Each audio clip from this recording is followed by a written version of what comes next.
Well, a great national anthem here at Clay Center Community High School from CCCHS senior Jerry Ann Holt. Well struck, Jerry Ann. Starting lineups being announced. Beloit St. John's will go like this. A 5'6 junior, Emily Eilert. A 5'10 senior, Elle Eilert. 5'7 sophomore, Lauren Dubert. 5'6 junior, Erica Brummer. And a 5'11 senior in Kara Eilert. Hanover Lady Wildcats, Cadley Stahlbomber will start. A 5'9 junior, Emma Bruner. A 5'9 junior, Tiana Losey. A 5'10 junior, Emily Hendrickson. A 5'5 junior, and Macy Debley, a 5'11 senior. Again, Debley going over the 1,500-point mark for her career. A great career for the Hanover Wildcat and future Washburn Ichabod. Starting lineups have been announced. Both teams will get their final instructions. And we are just about set to go here in Clay Center. Again, coming up, we'll have Clay Center Lady Tiger basketball. That's coming up at 3. They'll be taking on Riley County. And then the nightcap, or rather afternoon cap, will be Hanover boys taking on Burlingame. Team set to go at center court. Macy Debley will jump along with Kara Eilert. Ball up and controlled by Beloit St. John's.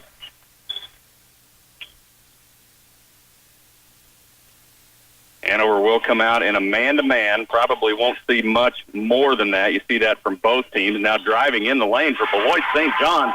Up and down is Lauren Dubert. And Beloit St. John's with that early lead. Here comes Hanover now on the other end. It's Hendrickson. She's going to drive into the lane, and she can't get the shot to go, but she has fouled hard. Hendrickson right back up. Lauren Dubert will pick up her first personal. So Emily Hendrickson, 5'5 junior at the line, shooting 2. First free throw up and in.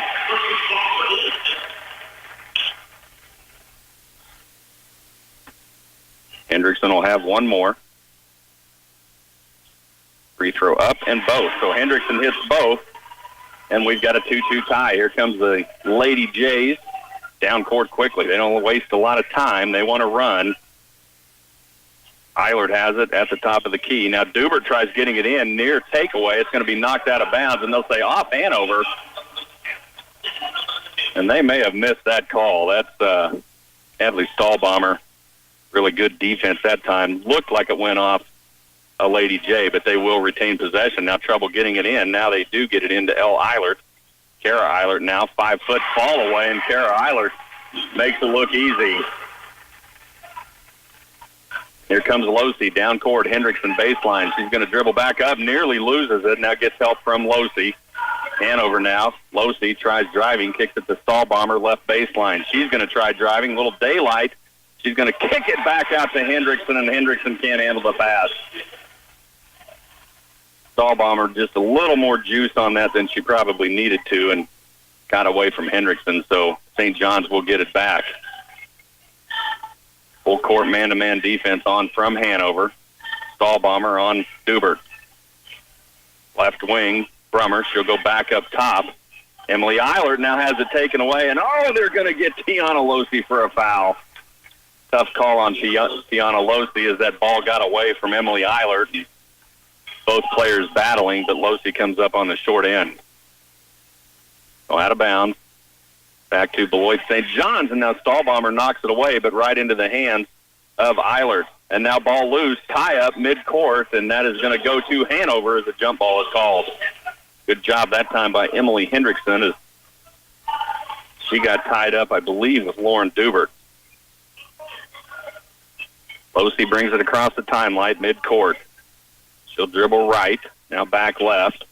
Now has the ball taken away at mid-court. That's Lauren Dubert. Other end, one-on-one spin move in the lane off glass and can't get the shot to go, but Macy Debley's going to pick up her first foul.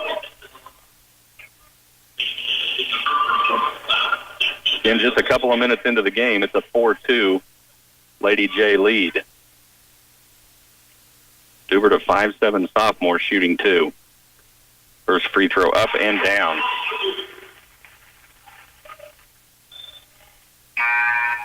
Kylie Heenick into the game. Hendrickson out. A little more size on that post as there was a mismatch, and Coach Chris Beichman recognizing that. Second free throw on the way, nothing but net. So Dubert hits both. She has 4 points, and it's a 6-2 Beloit St. John lead. Losey down the left side, now centers it, looking for Debley. Right wing, cross-court stall bomber on the baseline. Gets cut off, but gets it back out to Heaney. Now Heaney, top of the key. Debley driving in the lane, Euro step. No, won't go. Nice rebound on the backside by Kylie Heaney, and the putback is good. 6-4 now, Lady Jays lead. Dubert over to Brummer. Back up top, Emily Eilert, top of the key. Right wing, she goes to Eilert. Inside now, Dubert tries a shot off glass, and that's going to be blocked by Stallbomber.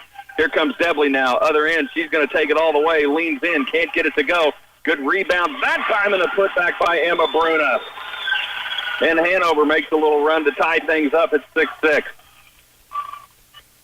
With two great possessions for Hanover.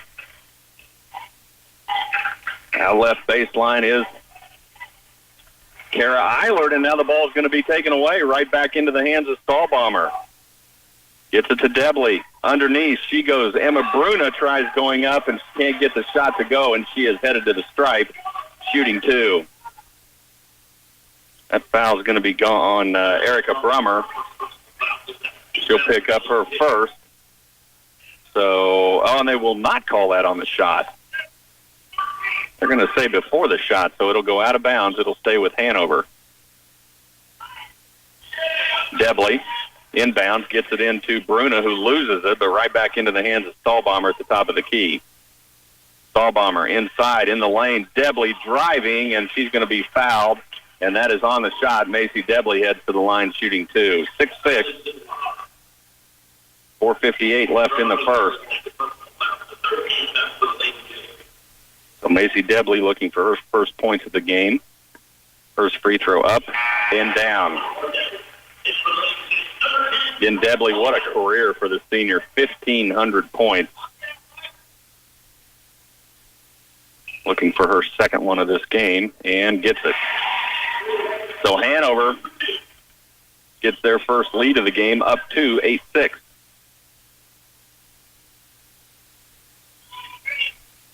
Dubert, guarded by Stallbomber, working it right. Finds Hollerick. Back to Dubert. Now Dubert's going to try driving in the lane and loses the basketball. That's going to go out of bounds. And Dubert on the ground. And she went down awkwardly. Again, lost her footing. I think she was looking for a foul, but there was no contact. Just lost her footing and lost the basketball. So back to Hanover. Debley down the right side. Started by L. Eilert. Losey, Stallbomber baseline. She's going to bring it back up on the left side. Now she'll take one just over the three stripe. Short. Rebound loose, and they're going to say off Hanover. They're going to say Emma Bruna got a hand on that. Pretty good look for Cadley Stallbomber. Just couldn't get it to fall. Hanover stays in the man-to-man. They'll go right wing Eilert. Now inside, right into the hands of Kylie Heenick. There comes Debley. She wants to run, looking left. Spins right in the lane, kicks it back up to Losey. Now Losey loses a handle on it, and they'll say contact. And they're going to call that foul on Emily Eilert. Tough call, and they're going to give her the shot. They're going to say she was in the act of shooting, and that is a huge break for Hanover, and Beloit St. John's coach is extremely upset and probably has an argument, but Tiana Losey shooting two. First free throw up and down.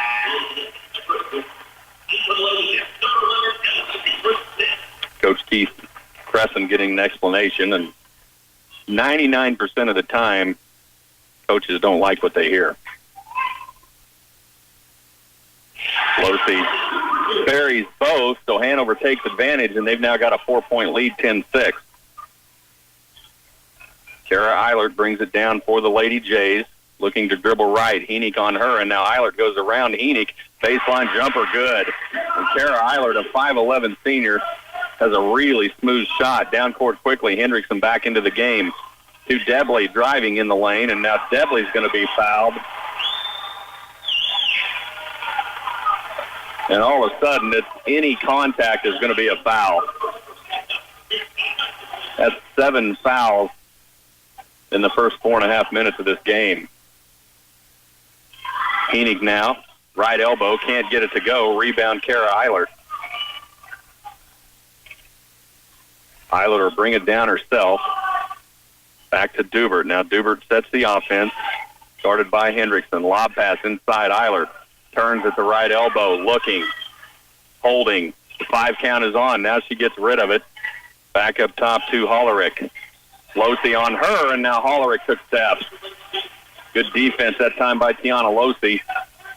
Caused Brooke Hollerick to take an extra step. Losey will walk it down with 3:10 left in the first, and Hanover up. Should be up 10-8. Now a steal under the basket. Score is wrong. Now it looks like they've got to correct it. Lloyd St. John's gets it back. Emily Eilert has it, top of the key to Dubert. Dribbles left. Gets a little room on the baseline. Now drives lane. Now scoops it inside to Emily Eilert. Now a jump ball is going to be called. As Macy Debley and Emily Eilert got tied up, it'll stay with the Lloyd St. John. So 10-8 is your score. That is the correct score. 2:38 left in the first. Hanover leads 2. Lloyd St. John, skip pass inside. Elle Eilert, she's going to kick it back up top to Kara Eilert. Phoenix on her. Eilert holds. Goes left to Emily Eilert. Top of the key, Caitlin Strong, and now falling. Well, Lauren Dubert breaking up towards the ball. And Eilert threw it, but Dubert just lost her footing, hit the dirt, out of bounds. It goes back to Hanover. Losey, left side Debley, lobs it underneath to Heenick, and Debley'd like to have that pass back. Quickly over to Heenick, saying that one's on me. Debley just trying to make a little something happen that maybe wasn't there, and knew it immediately when she released that basketball. And here comes Lloyd St. John. Dubert tries driving in the lane, won't go. Rebound, Elle Eilert. Putback won't go. Rebound is going to be off of Tiana Losey. It'll stay with Lloyd St. John. Minute 56 left in the first. It's 10-8. Hanover with the lead. Lady Jays with the ball. Looking in. Now they get in, and a near takeaway by Tiana Losey, but the defense forces Lloyd St. John's out of bounds. Caitlin Strong couldn't hold her footing as Tiana Losey with the near steal, and there's another turnover to Hanover. And you can only turn it over so many times against these Wildcats before they will really make you pay. Losey out on the baseline. She's going to go back up top. Stahlbomber dribbling left. Hendrickson, 3-ball left wing. Strong, good rebound. Kylie Heenick out of bounds. They'll say off Kara Eilert. It'll stay with Hanover.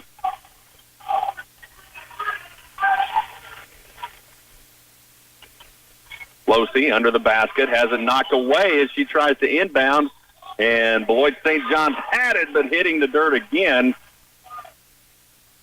is Caitlin Strong, who fell to the floor. And that's 3 times we've seen Caitlin Strong lose her footing and fall to the floor. Lobbed inside Stahlbomber, cross-court Hendrickson. Losey underneath, Heenick turns around, off glass, won't go. Rebound, Debley. Debley works her way inside and has it taken away. Here comes St. John's Beloit. Lauren Dubert lay in. She's going to be fouled. Can't get the shot to go. She's going to be fouled, either Hendrickson or Losey. Really didn't have a choice. They either give that layup away or make her earn them at the stripe, and Emily Hendrickson will pick up her first foul. So Lauren Dubert stands at the stripe shooting 2. First free throw, Strong. Lauren Bruna comes in. Kylie Heenick will come out after getting some good minutes for Coach Chris Beichman. Dubert's second is good. Dubert has 5 points, and it's 10-9 with 1:15 left in the first. Hendrickson on the baseline. She'll bring it back up top. Now free throw stripe. Kicks it to Lauren Bruna for three. Left wing, no strong. Rebound, Stahlbomber. Putback won't go. Tries again, and she's going to be fouled. Cadley Stahlbomber just went up that second time, knowing she didn't have a prayer on the shot, trying to draw the foul, and gets it. So Cadley Stahlbomber shoots two. That foul is going to be on Emily Eilert, her second.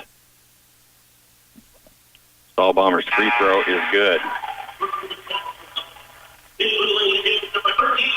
Cadley Stahlbomber gets her first point, back to a 2-point Hanover lead. Second one on the way. Good. So Stahlbomber hits both, and it's a 3-point Hanover lead, 12-9.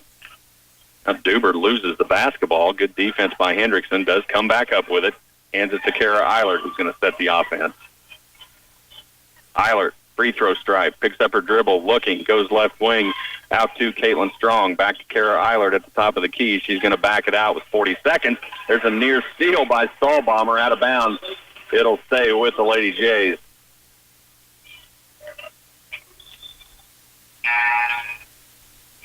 Emma Bruna back in. Cadley Stahlbomber's going to get a break. Lloyd St. John's to inbound. Elle Eilert has it, hands it back to Dubert. Now Dubert, she'll take one just on the left wing over the three-point line. Won't go. Rebound fought for it. Oh! Macy Debley came down hard on the back of her head. Jump ball is called. Debley up quickly. She's signaling to the official on the bench she's fine. Wow. There's one tough kid. Debley brings it down herself. Down to 20 seconds. Losey over to Bruna. Bruna looking for help, has it taken away. Here comes Beloit down on the other end. It's Dubert. Euro step, lay in high off glass, won't go with 10 seconds left. Rebound to Caitlin Strong. Putback won't go with 7. Now she's trapped. Gets it in on the right elbow to that time to Tara Ellens. That won't go. And with 0.9 seconds, the ball goes out of bounds. It'll stay with Beloit St. John. Looking to get it in. Now Eilert takes the dribble. She's not going to get a shot off with 0.9, and we're headed to 1. Wow, Beloit St. John's with 3 opportunities. Couldn't cash in. We're headed to the second. 12-9. Hanover leads when we come back. A full-time custom applicator position is available at Nutrient Ag Solutions in Clay Center.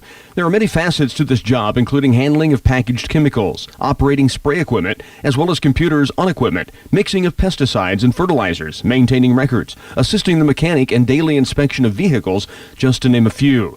If you're looking for good work that offers insurance and benefits, apply in person at Nutrient Ag Solutions on the west side of Clay Center on Highway 24.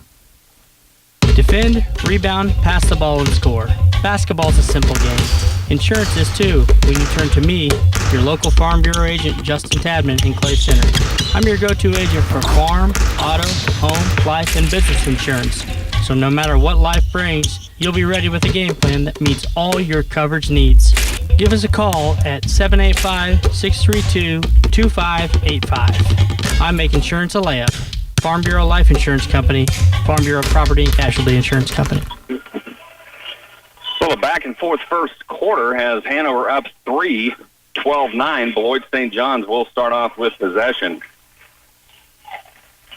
Beloit St. John's starting off pretty quick in this game, but Hanover able to get back in control. Beloit with a couple of shots at the end of that first quarter, and now a tie-up and great defense again. It's Cadley Stahlbomber tying up. Jump ball called, possession to Hanover. Beloit St. John's had 3 opportunities with under 7 seconds left and couldn't cash in. So Hanover up 12-9. Here's Losey. Cross-court Stahlbomber. Baseline left. Debley drives. Floater. No. Strong. Rebound on the backside. Tara Ellen. Well, that's a shot Losey wanted, or rather, Debley wanted. Debley just 2 points in this game so far. Eilert, guarded by Debley, holds. Now she skips it down on the baseline to Elle Eilert. Back up top to Kara Eilert. She's going to reset.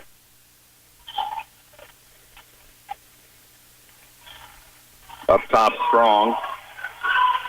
Right wing, Ellen. Great defense by Hanover.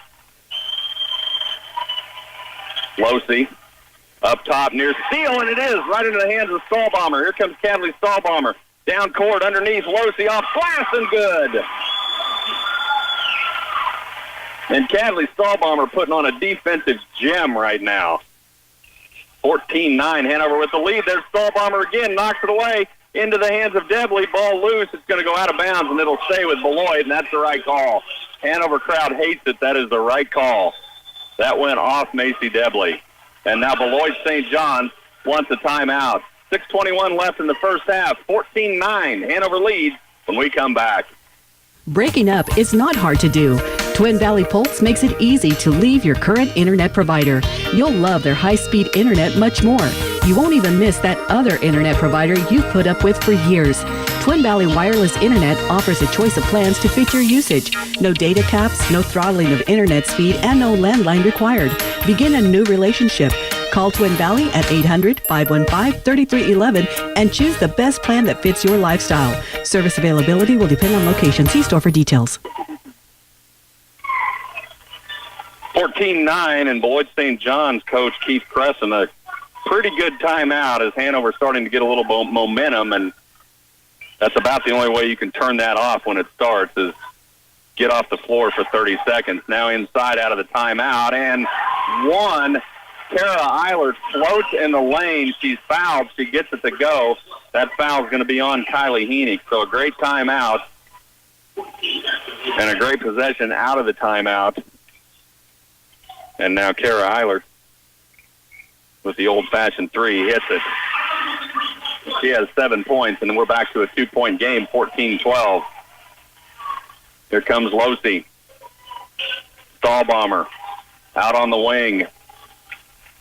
Lauren Bruna, Debley, Losey on the left baseline. Back up top, Heenick to Debley. Looking inside. Now she'll go cross-court to Losey. Driving baseline. Floater has it blocked, and no, they'll say a foul. And I think that's on Kara Eilert. And it is, and Kara Eilert picks up her first, and Tiana Losey will be shooting two. Losey's first free throw rims out. Something you don't see very often. 5:50 left in the first half, and it's 14-12. Hanover leads. Losey has one more. Free throw up, and good.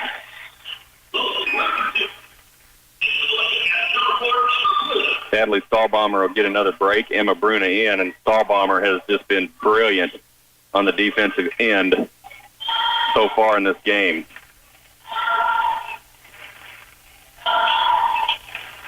Elle Eilert has it on the right baseline, goes back up top, dangerous pass, but she pulls it off.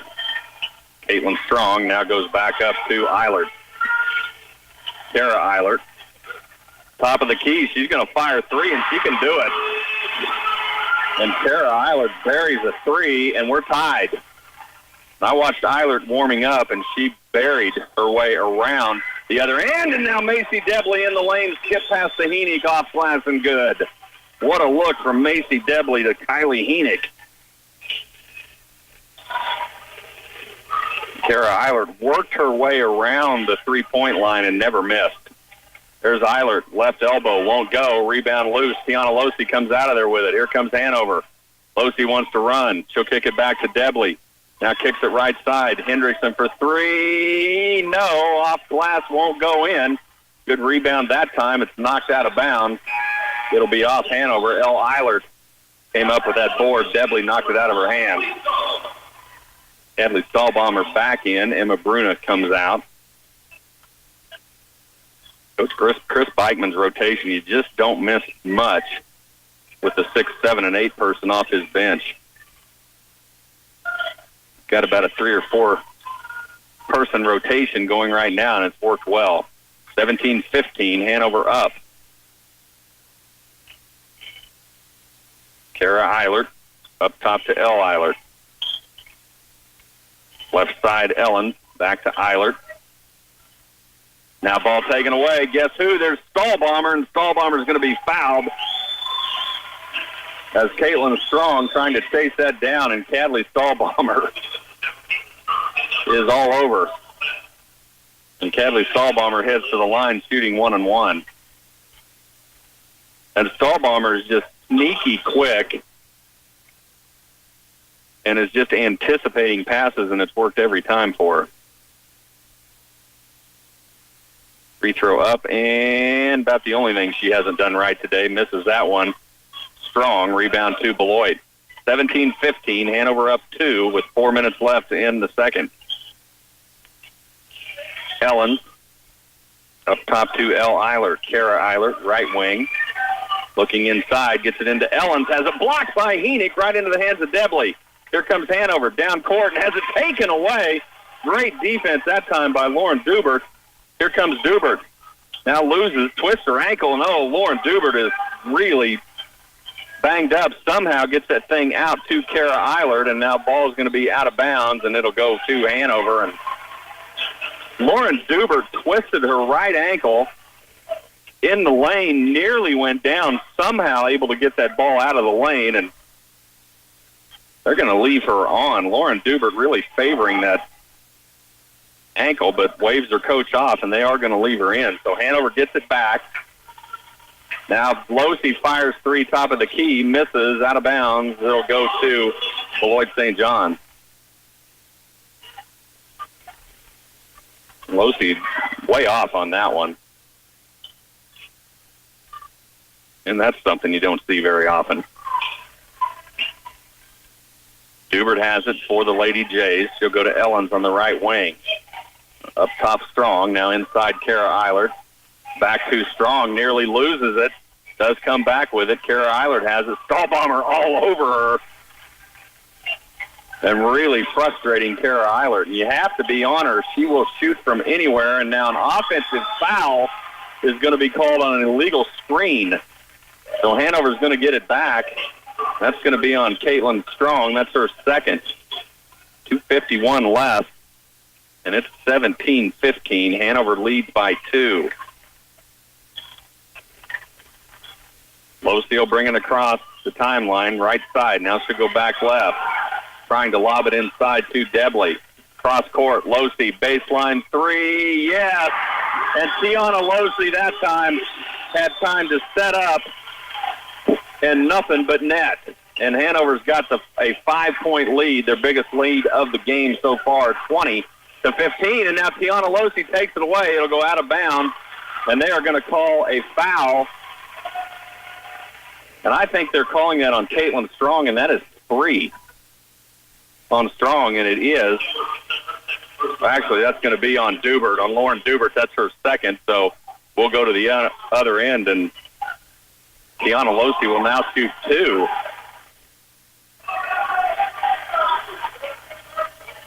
And Keith Crescent wanting an explanation, and the officials confused.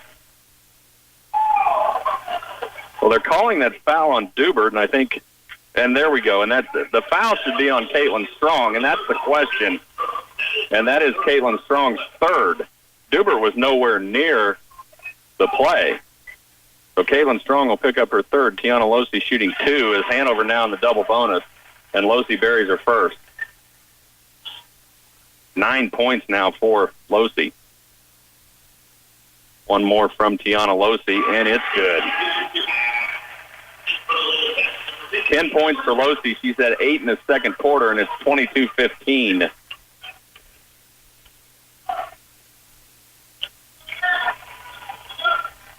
Dubert will bring it down for the Lady Jays with 2:15 left in the half. Guarded by Avery Behrens, the freshman, into the game. Now Dubert, left elbow, shot up, won't go, but a foul's going to be called, and that's going to be on Cadley Stahlbomber. That's Stahlbomber's first. That's going to send Lauren Dubert to the line shooting 2. Dubert's first, good.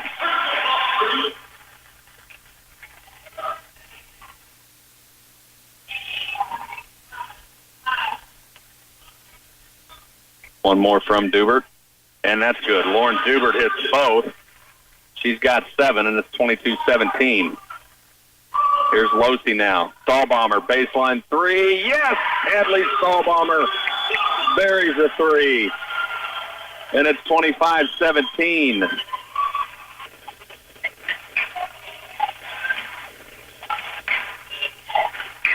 Other end now, Lady J's with it. Brummer. Up top, Dubert. Hanover student section has come alive. And now Dubert will try one from the baseline. Won't go. Backside rebound, Lady J's. That won't go as Elle Eiler tries to put it back in. And Kylie Heenick out of there with it. Now cross-court pass from Avery Behrens, and the freshman gets lucky as that goes out of bounds off Lady J. That's one you really don't want to try to make, and Avery Behrens knows it. Losey now will inbound. Gets it in to Bruna. Shot up, won't go, but Emma Bruna is going to be fouled, and she's headed to the line shooting 2. That foul on Elle Eiler, and that's her second.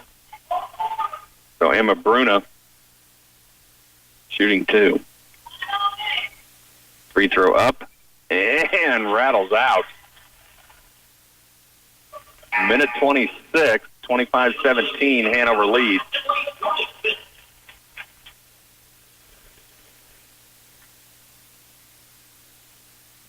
Bruna with one more. Free throw up, and that rattles out, and not sure how Emma Bruna managed to pull that off. That was 2 good-looking shots, and both rattled out. So here comes St. John's Beloit. Lauren Dubert calling for help, now gets it from Brummer. She's going to drive left side. She'll pull up from 10. That partially blocked, and that's Bruna. Down court quickly. Losey looking for some space, and Tiana Losey just throws it away. She saw Avery Behrens over on the baseline, and just too much, and Tiana Losey looking at Chris Beichman with her hands in the air like, sorry. He shakes it off. She had the right idea, it just didn't work out. Now in the lane, other end. Oh, shot partially blocked by Macy Debley as Kara Eilert went up. Here comes Losey, down court, left side, Stahlbomber, baseline 3. Yes!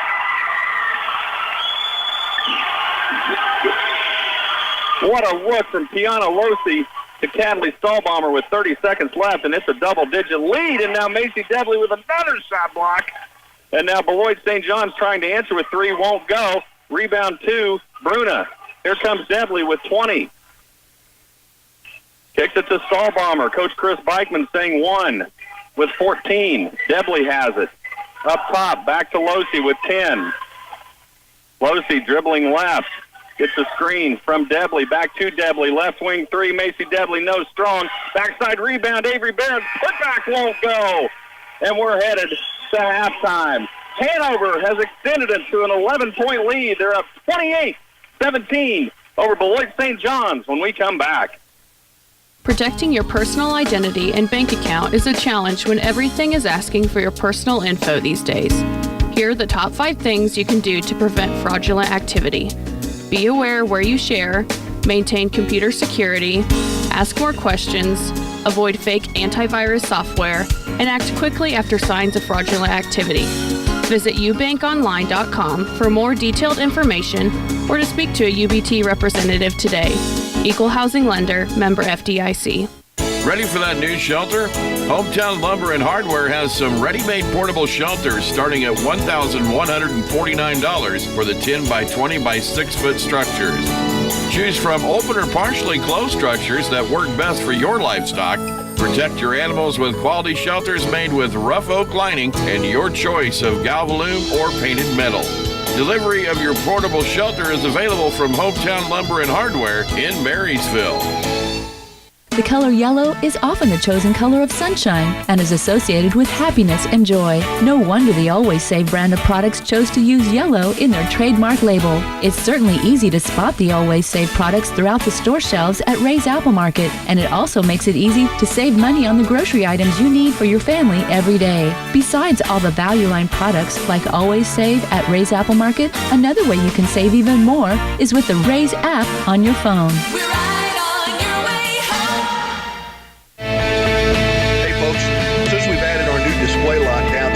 Center. People are saying we have the best deals on Highway 15 and 24, and we think so too. So give us a chance to earn your business, and just for coming in, we're going to buy you dinner at the 1524 Brew House. That's right, just give us a chance and we're going to buy you lunch. So come out and see us. You got nothing to lose. You're going to get a great deal and a great meal. So come see us at the Green Team in Clay Center. Whether you're building a house or doing a do-it-yourself project, Andy's Hardware and Lumber is your full-service lumber yard and hardware store. They offer a broad range of general hardware needs, a good selection of lumber, paint, power tools, hand tools, plumbing, electrical products, nails, rails, windows, doors, and more. Andy's Hardware and Lumber at Hanover is a reliable source for all your building supplies at competitive prices. They're also big fans of the Hanover Wildcats. KCLY's coverage of Hanover Wildcat basketball is brought to you in part by Central Valley Ag, Hanover Electric, Citizen State Bank of Hanover, Waterville, and Marysville, TSI Kansas Clay Center, and Hometown Lumber and Hardware, by Patterson Health Mart Pharmacy and Radio Shack, Nutrient Ag Solutions, Green Team Cars Clay Center, Sapp Brothers, and Landmark Implement. Take advantage of 1.5% fixed interest on a used 6M, 6R, 7R, 8R, or 9R John Deere tractor at your local Landmark Implement through the end of February. We'll work with you to find the right equipment for your needs at a price that's right for you, all backed by Landmark's extensive parts and service network. Visit landmarkimp.com to see our complete inventory or visit your local Landmark location and experience the Landmark difference. From basic residential electrical services to large contract jobs, Hanover Electric is ready to take on your project. They also repair and service any plumbing, heating, and air conditioning problems you may have. Whether it's an emergency, daily service call, or new system installation, they are prepared to handle your needs. Your business and friendship is appreciated, and they look forward to being your source of electric, heating, AC, and plumbing solutions. Hanover Electric keeps everything running efficiently. Jones Trash Service provides residential and commercial waste pickup in Washington County. Their service is affordable, dependable, and professional.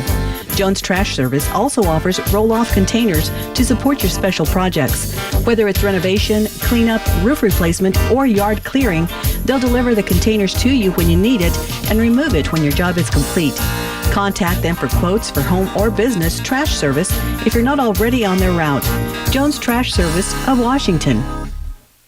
Back at Clay Center, Phil Casper along with studio engineer Bernie Fancella. We're at halftime in a game that saw Hanover go up 12-9. They went down 4-0 very quickly in the game and then able to get it back together and led 12-9 after 28-17 at halftime. And for Beloit St. John's, pretty easy. 2 players have those 17 points, 10 from Kara Eilert, 7 from Lauren Dubert. Everyone else scoreless right now. For the Hanover Lady Wildcats, it is Tiana Losi with 10 points. She had 8 of those in the second quarter. 8 from Cadley Stahlbomber, who has put on a defensive show in this game. She has 4 steals, 4 from Kylie Heenick, 2 from Macy Debley, and 2 from Emily Hendrickson. 28-17, we are at halftime. Now coming up, we'll have Clay Center Lady Tiger basketball from Riley. They're set to go at 3 o'clock, and then the Hanover boys, who are out warming up right now, will take on Burlingame, set to go at 3:30. Here, 28-17, Hanover leading Beloit St. John's when we come back. Whether it be a backyard barbecue, fancy 4-star restaurant, hamburgers at the family picnic, or steak served for Sunday dinner, if beef is on the menu, you're in for some good eating. Our local livestock producers are some of the best in the world. We'd like to thank them for the continued business. Citizen State Bank, Marysville, Waterville, and Hanover. Member FDIC. We're just making a living, making things grow. Call Sapp Brothers of Hanover for bulk delivery of gasoline, diesel fuel, propane, and oil. Wherever you live in north central Kansas, Sapp Brothers wants to be your reliable source of energy. Whether it's propane to heat your home or diesel fuel to power your farm equipment, they'll even deliver fuel to the field in your busiest season. From year to year and throughout every season, Sapp Brothers will keep you moving. Call them for a competitive fuel quote at 337-2446. Bruna Implement, your local Case IH dealer, offers specialized repair services and maintenance on your machinery. See them for the best farm implements for the right job at the right price. Bruna Implement extends their support to the area student athletes in tournament action. They have enjoyed watching the teams play, improve, and grow as a team and as individuals. Congratulations to all the area high school teams for making it to the postseason playoffs. Bruna Implement is extremely proud of your success.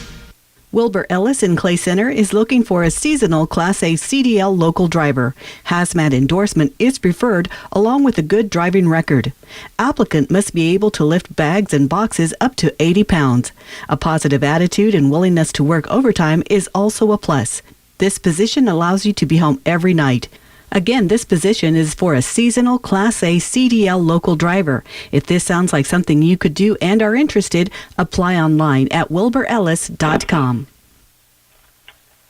Back at Clay Center High School, 28-17, Hanover Lady Wildcats leading Beloit St. John's Lady Jays. Beloit back on the court. Hanover boys still continue to warm up. Now Hanover Lady Cats come out of the locker room and now joined by Rocky Downing in Riley along with Randy Chet Carlson. And Rocky, this has been a game that Beloit came out pretty hot. I mean, they hit the first two possessions, and you thought, oh, boy, as they had gotten into transition. And then Cadley Stahlbomber, you may have heard me talk about her quite a bit, has put on a defensive show and gotten her team back into the position that they are in right now, 28-17. But then you get the hot hand of Tiana Losey in that second quarter, and that's where we're at. Tiana Losey with 8 points in that second quarter. 28-17, but Hanover has came to play today, Rocky. This is a very good Beloit St. John's team. Yeah, it really is, and a lot of people across the state have been talking about them. And we know the guys that call the games for Beloit, both of the stations that call those games a lot, and they said they thought this is a team that really had a chance, and Hanover, though, is that good. And you and I both know that, too. We've seen them play an awful lot of basketball, and it's fun to see them turn it on late. That's a big run before halftime. That's a huge run before halftime, and, you know, Beloit St. John's had a couple opportunities, but, again, I'm going to go back to Cadley Stahlbomber almost every time. I don't think I can emphasize enough how important she's been to the Lady Wildcats right now. She has stopped a lot of what Beloit St. John's is trying to do, and they've never been able to get into any type of rhythm. Well, you asked if I maybe had heard that name, and yeah, we've been listening to the broadcast here at Riley County High School, and Stahlbomber has done, I think you said she missed one free throw. That's about the only that's about it. Critique you could come up with in the first half. So, yeah, it's fun to see it happen, and you mentioned the three ball that went in late, and then the couple of steals late. It's just kind of typical of finding a way to stretch that lead out for the Lady Wildcats. Well, and it's fun to watch Hanover. You know, Coach Chris Beichman, you've seen them play. They've got a great starting five, but he goes about 4 or 5 deep on that bench, and he has a continuous rotation going, and they never miss a beat. There are times when I look out on the court, and I have no idea when these players came in and when they left. Well, and that's impressive, and what a luxury for Coach Beichman to have that depth and know you can trust everyone that comes out at important moments and meaningful minutes of the basketball game, and they all contribute. They played a stretch in the TVL without Tiana Losey. It obviously cost them, but it probably made the rest of the team a little bit better, and now we're seeing that pay off for Hanover. Well, we are underway, and here, before I let you go, Rocky, the biggest stat right now is Beloit St. John's tries a three, and it won't go, and Hanover's going to come out of there with it. But the biggest stat of this game right now, Rocky, Macy Debley, 1,500 points on her career. She was held to 2 points in that first half. So Hanover doing still a very lead good by job. Double digits. Exactly, still up 28-17. Rocky, we'll get back with you whenever you're ready to go in Riley. Here we are underway. Hanover with the ball off that missed three. And then a foul called on Emily Eilert, who picks up her third. Stahlbomber goes to Losey out on the right side. Up top now to Emma Bruna. She's going to dribble back right. Now looking left. Skips it inside to Debley. Underneath looking to Henig, but nice defense that time by Emily Eilert. Boy, Macy Debley, a good look to Kylie Henig, but good defense by Eilert. Now Eilert's going to take it coast to coast. Won't go. Debley's out of there with it. Here comes Hanover. They've got 3-on-2 numbers. Debley cross court to Stahlbomber, and good defense again. That time it's L. Eilert. So Beloit with a couple of really good defensive plays, because Hanover was ready to run. Losey gets it in top of the key to Debley. Boy, she's thinking about that NBA range three. Instead, she'll move it left. Back to Losey, and Debley can hit it. Bruna. Losey left baseline, skips it underneath to Debley. Little step inside around the defender off glass and good, and that is Macy Debley's first field goal of this game. And it's 30-17 as Hanover trying to stretch this thing out. Lady Jays on the other end trying to keep it close. Hanover will stay in that man-to-man. Left wing to Ellen. Back up top, Brummer. Started by Losey. Brummer picks up her dribble. Now she gets it back to Dubert. Up top, Ellen. Underneath now, Kara Eilert. Ball loose, and Macy Debley out of there. 3-on-1 numbers, other end. Debley, Losey, left side lay-in, good. And it is 32-17, and Hanover trying to open this thing up. 12 points now for Losey. What a look from Macy Debley. Lloyd St. John's now with it. Dubert has it. Goes left to Ellen. Right side over to Brummer. She's going to pop a three. Won't go. Ball loose. It's going to go out of bounds off of Lloyd St. John's back to Hanover. And right now, Hanover starting to get a little swagger. They lead 32-17 against a very good Beloit St. John's team. Stahlbaumer has it. Top of the key. Cross court. Losey underneath. Bruna has it knocked away. Back in the hands. Losey baseline three. No, won't go. Rebound loose. Beloit St. John's out of there with it. It's Dubert. Has it knocked away. Good defense again. Guess who? Cadley Stahlbaumer to stop that transition.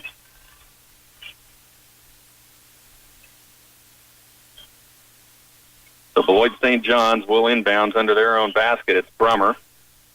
Gets it inside to Dubert. Spin move in the lane. Won't go. Rebound, Debley. Debley, left side, Losey. Stahlbaumer, back to Losey. Cross court, Debley. Emma Bruna, right baseline. Back to Debley, top of the key. Cross court, Stahlbaumer. Losey, back to Stahlbaumer. Baseline three, Cadley Stahlbaumer. Are you kidding me? Cadley Stahlbaumer now with 11, and it is 35-17. Hanover crowd filling the south stands here at the Tigers' Den, and now a blocked shot by Debley right into the hands of Emma Bruna. Bruna brings it down herself on the left side, hands it to Losey, lobs it inside. Heenick has it taken away. Great defense, Lauren Dubert. And Dubert brings it out of there herself. Down court, Ellen. Outside to Brummer. Now top of the key, Dubert, three, yes. And Lauren Dubert hits for three, and Beloit St. John's wants a timeout. 4:10 left in the third. Hanover's opened up a 15-point lead. They're up 35-20 when we come back. Meadowlark Hospice considers it an honor to care for those you love. When family members are coping with a life-limiting illness, we help care for your emotional, physical, and spiritual needs. We support living one's life to the fullest and treasuring every moment. With a nursing staff based in your community, we can be by your side when you need us day or night. Serving Clay, Cloud, Marshall, Republic, Washington, and Western Riley counties. We are just a phone call away. Call 632-2225 for more information. The time to book your spring minerals and tubs is right now. Through May 1st, Central Valley Ag is discounting CVA, Purina, and Hubbard minerals and tubs. You'll save $20 a ton on 1 to 4 tons, $40 a ton on 5 to 19, $60 on 20 tons or more. And when you order 1 ton or more, you'll be entered for a chance to win a Cabela's 60-quart cooler. Find all the information you need at CVACoop.com. Then talk to your local CVA feed sales specialist. You and Central Valley Ag, growing agriculture together. Coach Keith Cresson with a timeout. As Beloit St. John's able to hit a three, get back to within 15. 35-20, Hanover with the lead and the ball. Those 20 points coming from 2 players on Beloit St. John's, Lauren Dubert and Kara Eilert with 10 each.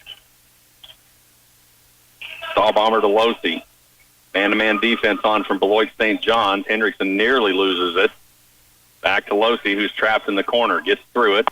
to Debley. Stahlbomber left wing. Looking inside. Debley has it taken away, and now a foul is going to be called. They're going to call a foul on L. Eilert. And that is L. Eilert's third. That's the third player on Beloit St. John's right now with 3. Losey has it. Stahlbomber underneath Heenick. Fall-away jumper from Kylie Heenick. Up and down, and Kylie Heenick has 6, and it's 37-20. Hanover staying man-to-man.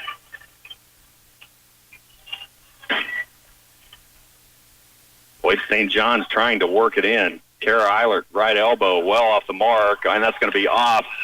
Cadley Stahlbomber went right off her foot.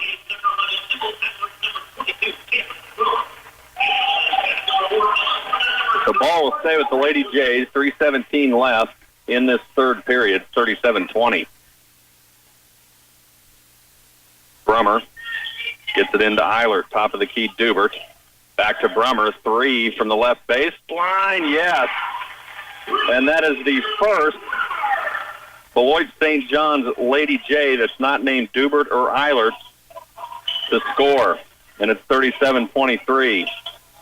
And now a travel is going to be called on Lauren Bruna. Lauren Bruna just into the game, took a step before she got the ball to hit the floor. So turnover to Beloit St. John's. 37-23, Hanover leads. 2:50 left in the third.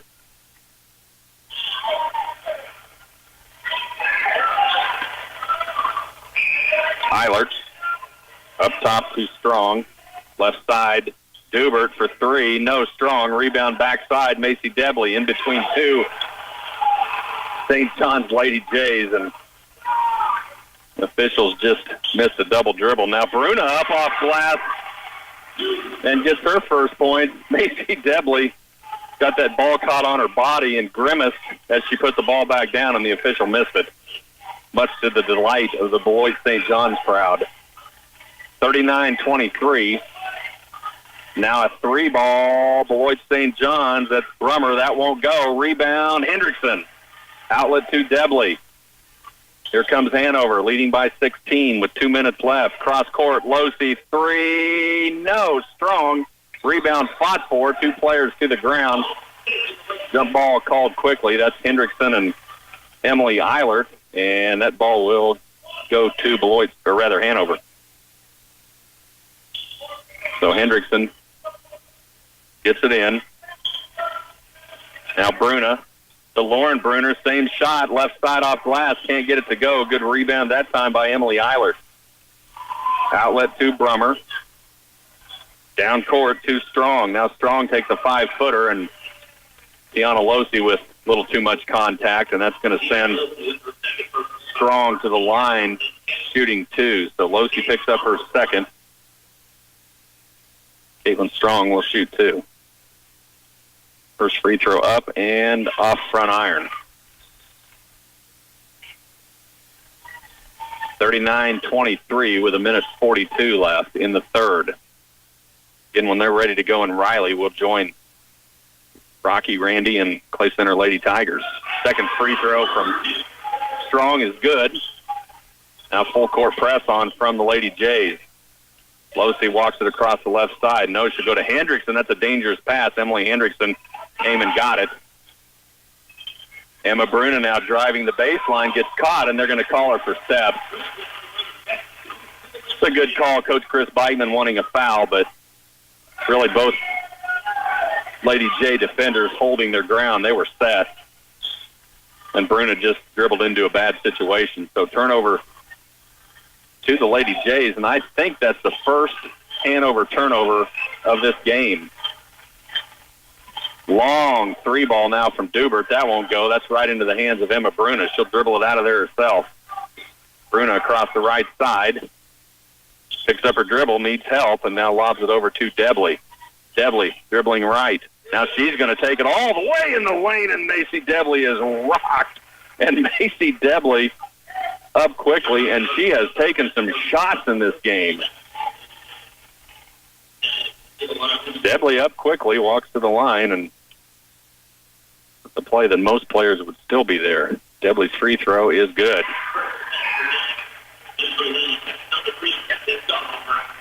Three-person rotation in for Hanover. Stahlbomber, Phoenix, and Avery Barons into the game. Second one from Debley is good. So Macy Debley hits both, and it's 40-24, and now a timeout on the floor. 56 seconds left in the third. 41-24. Hanover leads when we come back.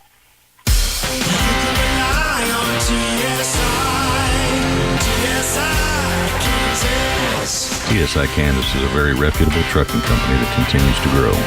We are expanding the company and have over-the-road driving positions available. Our drivers are paid competitive rates and are eligible for a full range of benefits. If interested in a new and exciting career, call Kathy at TSI Kansas Incorporated, 785-632-5183. Many seed companies claim to offer the latest genetics, but how many have tested those genetics in soils just like yours? The Oldie Seed Know to Grow research program has fully tested the latest seed genetics in soils that are right in your neighborhood. The Oldie Seed Know to Grow program can recommend the best performing hybrids from technologies like Enlist, Extend, and Liberty Link that will optimize the yield and profit of every acre on your farm. Contact Oldie Seed today. Coach Keith Crescent with another timeout for Beloit St. John's, and I think it's just to say, hey, there's a whole nother quarter here. Don't try to do too much too soon, which is kind of where the Lady Jays were heading. They trail 17. They have possession with 45 seconds left in the third. Brooke Hollerick thought about three. Now she will take three from the right wing. No, won't go. Rebound Debley. Here comes Hanover. Debley across the timeline, loses her footing. And they're gonna get Caitlin Strong for a foul as she just got tied up with Macy Debley. Quickly over to help Debley up, and Strong picks up her fourth. Debley inbounds to Stahlbomber. Macy Debley has taken a beating in this game. Stahlbomber with 20. Coach Chris Beichman is fine with him going for one, and Beloit St. John's comes out with 15. Losey back to Stahlbomber. She'll dribble right, now back left. Picks up her dribble, cross court to Losey, looks at the clock. Debley with 6. Baseline, floater, yes! Macy Debley hits with 3 seconds, and it's 43-24, and we are headed to the fourth. 43-24, Hanover in control when we come back. A missed dose of medication due to not refilling a prescription can have serious side effects on your health. Eliminate the need to call in multiple prescription refills with the MedSync program, available through Patterson Health Mart Pharmacy. Your pharmacist will coordinate the prescription refills so you can pick them up on a single day each month that's convenient for you, and you'll never run out of your medication again. Patterson Health Mart Pharmacy in Clay Center, Abilene, and Salina, putting the care back into healthcare. A full-time custom applicator position is available at Nutrient Ag Solutions in Clay Center. There are many facets to this job, including handling of packaged chemicals, operating spray equipment, as well as computers on equipment, mixing of pesticides and fertilizers, maintaining records, assisting the mechanic, and daily inspection of vehicles, just to name a few. If you're looking for good work that offers insurance and benefits, apply in person at Nutrient Ag Solutions on the west side of Clay Center on Highway 24. Well, headed to the fourth. It's 43-24. Hanover really stretching this thing out, and Beloit St. John's just trying to claw their way back in it. Hanover's going to stay man-to-man. Avery Barron's in. Underneath pass. Oh, what a look from Beloit. They cannot finish as Elle Eilert with a great feed that time from Dubert. And Eilert couldn't finish, but she's going to be fouled. That foul's on Kylie Heenick. That'll be her second. And now Elle Eilert shoots 2. First one up and down.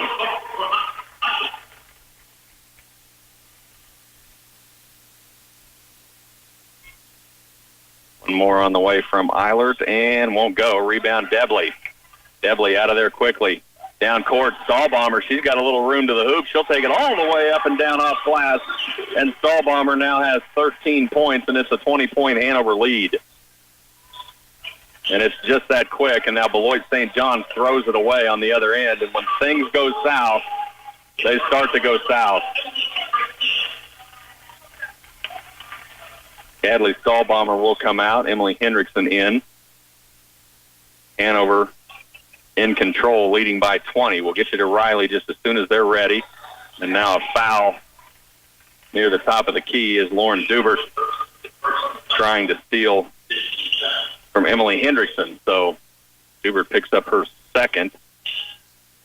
Hendrickson inbounds to Losey. 7:20 left in the ball game. 45-25. Hanover with the lead. Hendrickson left baseline. She'll dribble back up to Heenick. Over to Barron's top of the key. Now she'll go right. Avery Barron's trying to work her way in there and is going to throw it away right in the hands of Elle Eilert.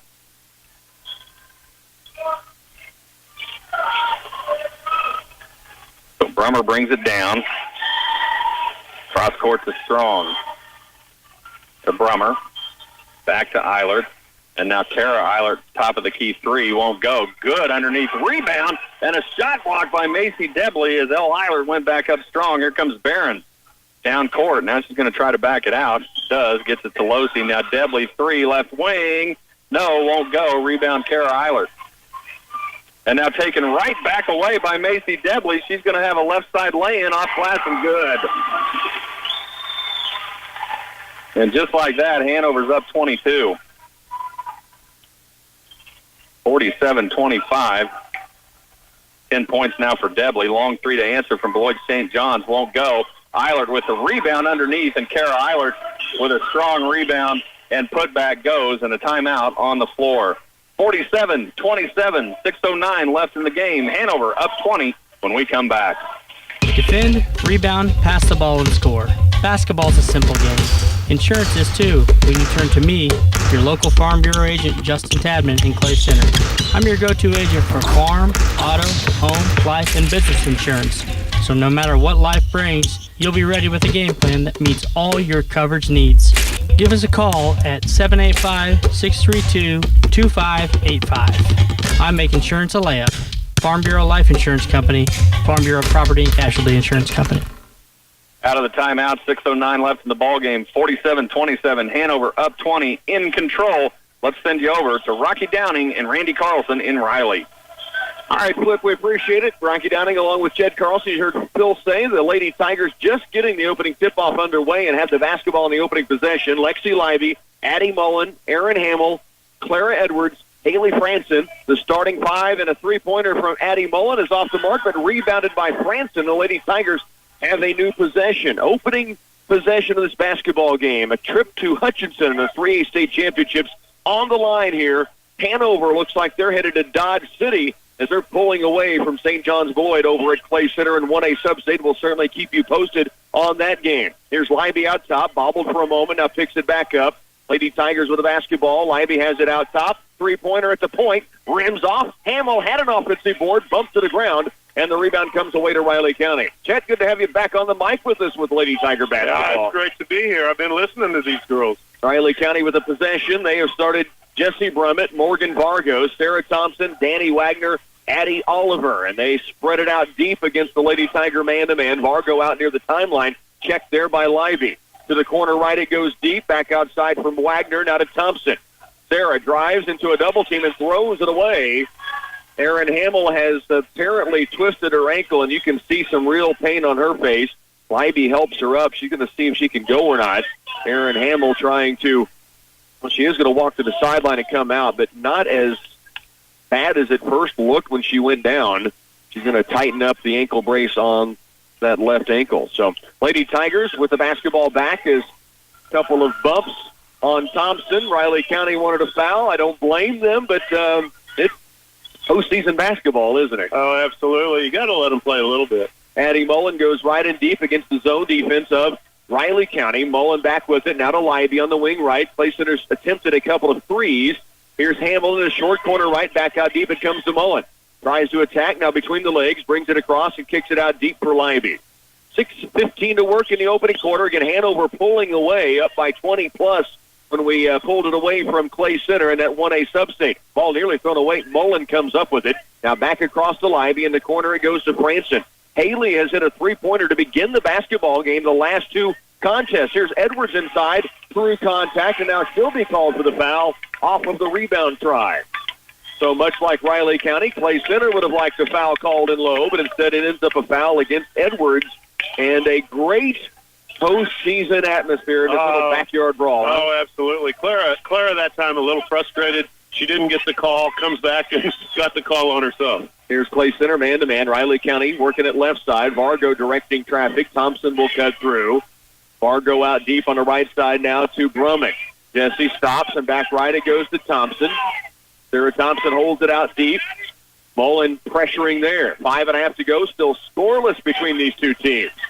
Vargo has it on the right sideline. Hamill, who went down with that ankle turn, appears to be moving fine. Here's Addie Oliver to the paint. Brummett goes up strong. Can get the roll off the bucket, and a friendly roll off the rim inside. Clay Center with the basketball down 2-0. Libby left on the wing. Mullen. Addie holds it out deep. Now back to Libby. Looking in low. Back to Mullen. Three-pointer for the lead. Addie Mullen drills it from the left side. The Tasmanian Devils' first three-pointer of the ball game, coming off 19 in this gymnasium on Thursday against St. Mary's. 3-2. Clay Center their first lead. Oliver to answer in the corner. Can't get it down. Rebound. Mullen has it. Clay Center looking to push it. Addie Mullen across the timeline to the front court. Right wing, Franson for the three ball. It's strong. Long rebound. Tracked down, though, by Libby. And then she's bumped out of bounds. The foul called against the Lady Falcons of Riley County. Right in front of Coach Harold Oliver, that foul was called. And he didn't appreciate the bump, or actually, he just wanted a bump on the other end. Yeah. We've known Harold a long time, though. One of the great ones in high school basketball. In fact, he and Coach Edwards have gone head-to-head before Jeff came to Clay Center, and now they have gone head-to-head once again, and now in the postseason for the first time, and with the classification changes. Here's Hamill. Three-pointer is blocked in the corner by Sarah Thompson. So Riley County has it back. Clay Center leads by 1, 3-2. This place is full of Tiger fans and of Falcon fans.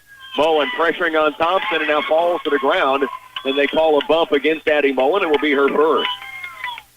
So Riley County's basketball on the sideline. 4:12 to work, opening quarter. 3-2. Clay Center will inbound. Riley County will inbound from the sideline. Well, I love defense, and we're going to see some tonight. From both sides. Yeah. And little fouls like that in an open space against either team could really spell some difference in this ball game. Near steal by Edwards. It's back outside, though. Tip pass goes to Oliver. In the corner, three-point attempt from Danny Wagner. Strong. Another rebound for Addie Mullen. Addie will bring it up. Clay Center with a 1-point lead. Just under 4 to go in the first period. Clay Center with the basketball. We'll continue to get you updated on Hanover. The Lady Wildcats appear to be on their way to Dodge City. Mullen, a second three. No, it's strong. Long rebound, though. Clay Center has it back. Libby. Mullen, dribble drive. Floater in the paint. Oh, out. That thing was all but down. And then at the last second, just defied the laws of physics, it seemed like, and backed out of the rim. Clay Center leads it 3-2. 3:23 to work. Left side wing, Wagner. Skip pass far right, Vargo. Dribble drive to the baseline. Kick to the left corner. Brummett for three. It's strong. Airballed long to Lexi Libby. 2:50 left over in Clay Center. It's Hanover now up 53-30. They lead by 23. Here's Libby out top. Three-point look on its way, and it's strong. Rebound inside. Edwards powers it back up. Is fouled, and a chance at bang and bucket for the sophomore, Clara Edwards, who puts Clay Center up 5-2 and heads to the stripe to shoot one. Strength from the sophomore inside. Absolute strength. And Clay Center has 4 offensive rebounds already in this first quarter of play, in the first 5 minutes of play. So on the one hand, that means we're missing some shots, but on the other hand, it means we're getting second chances. Clara Edwards a chance at the stripe here to increase a 3-point lead. The sophomore's free throw on its way. Good rotation, and it drops in. She has 3.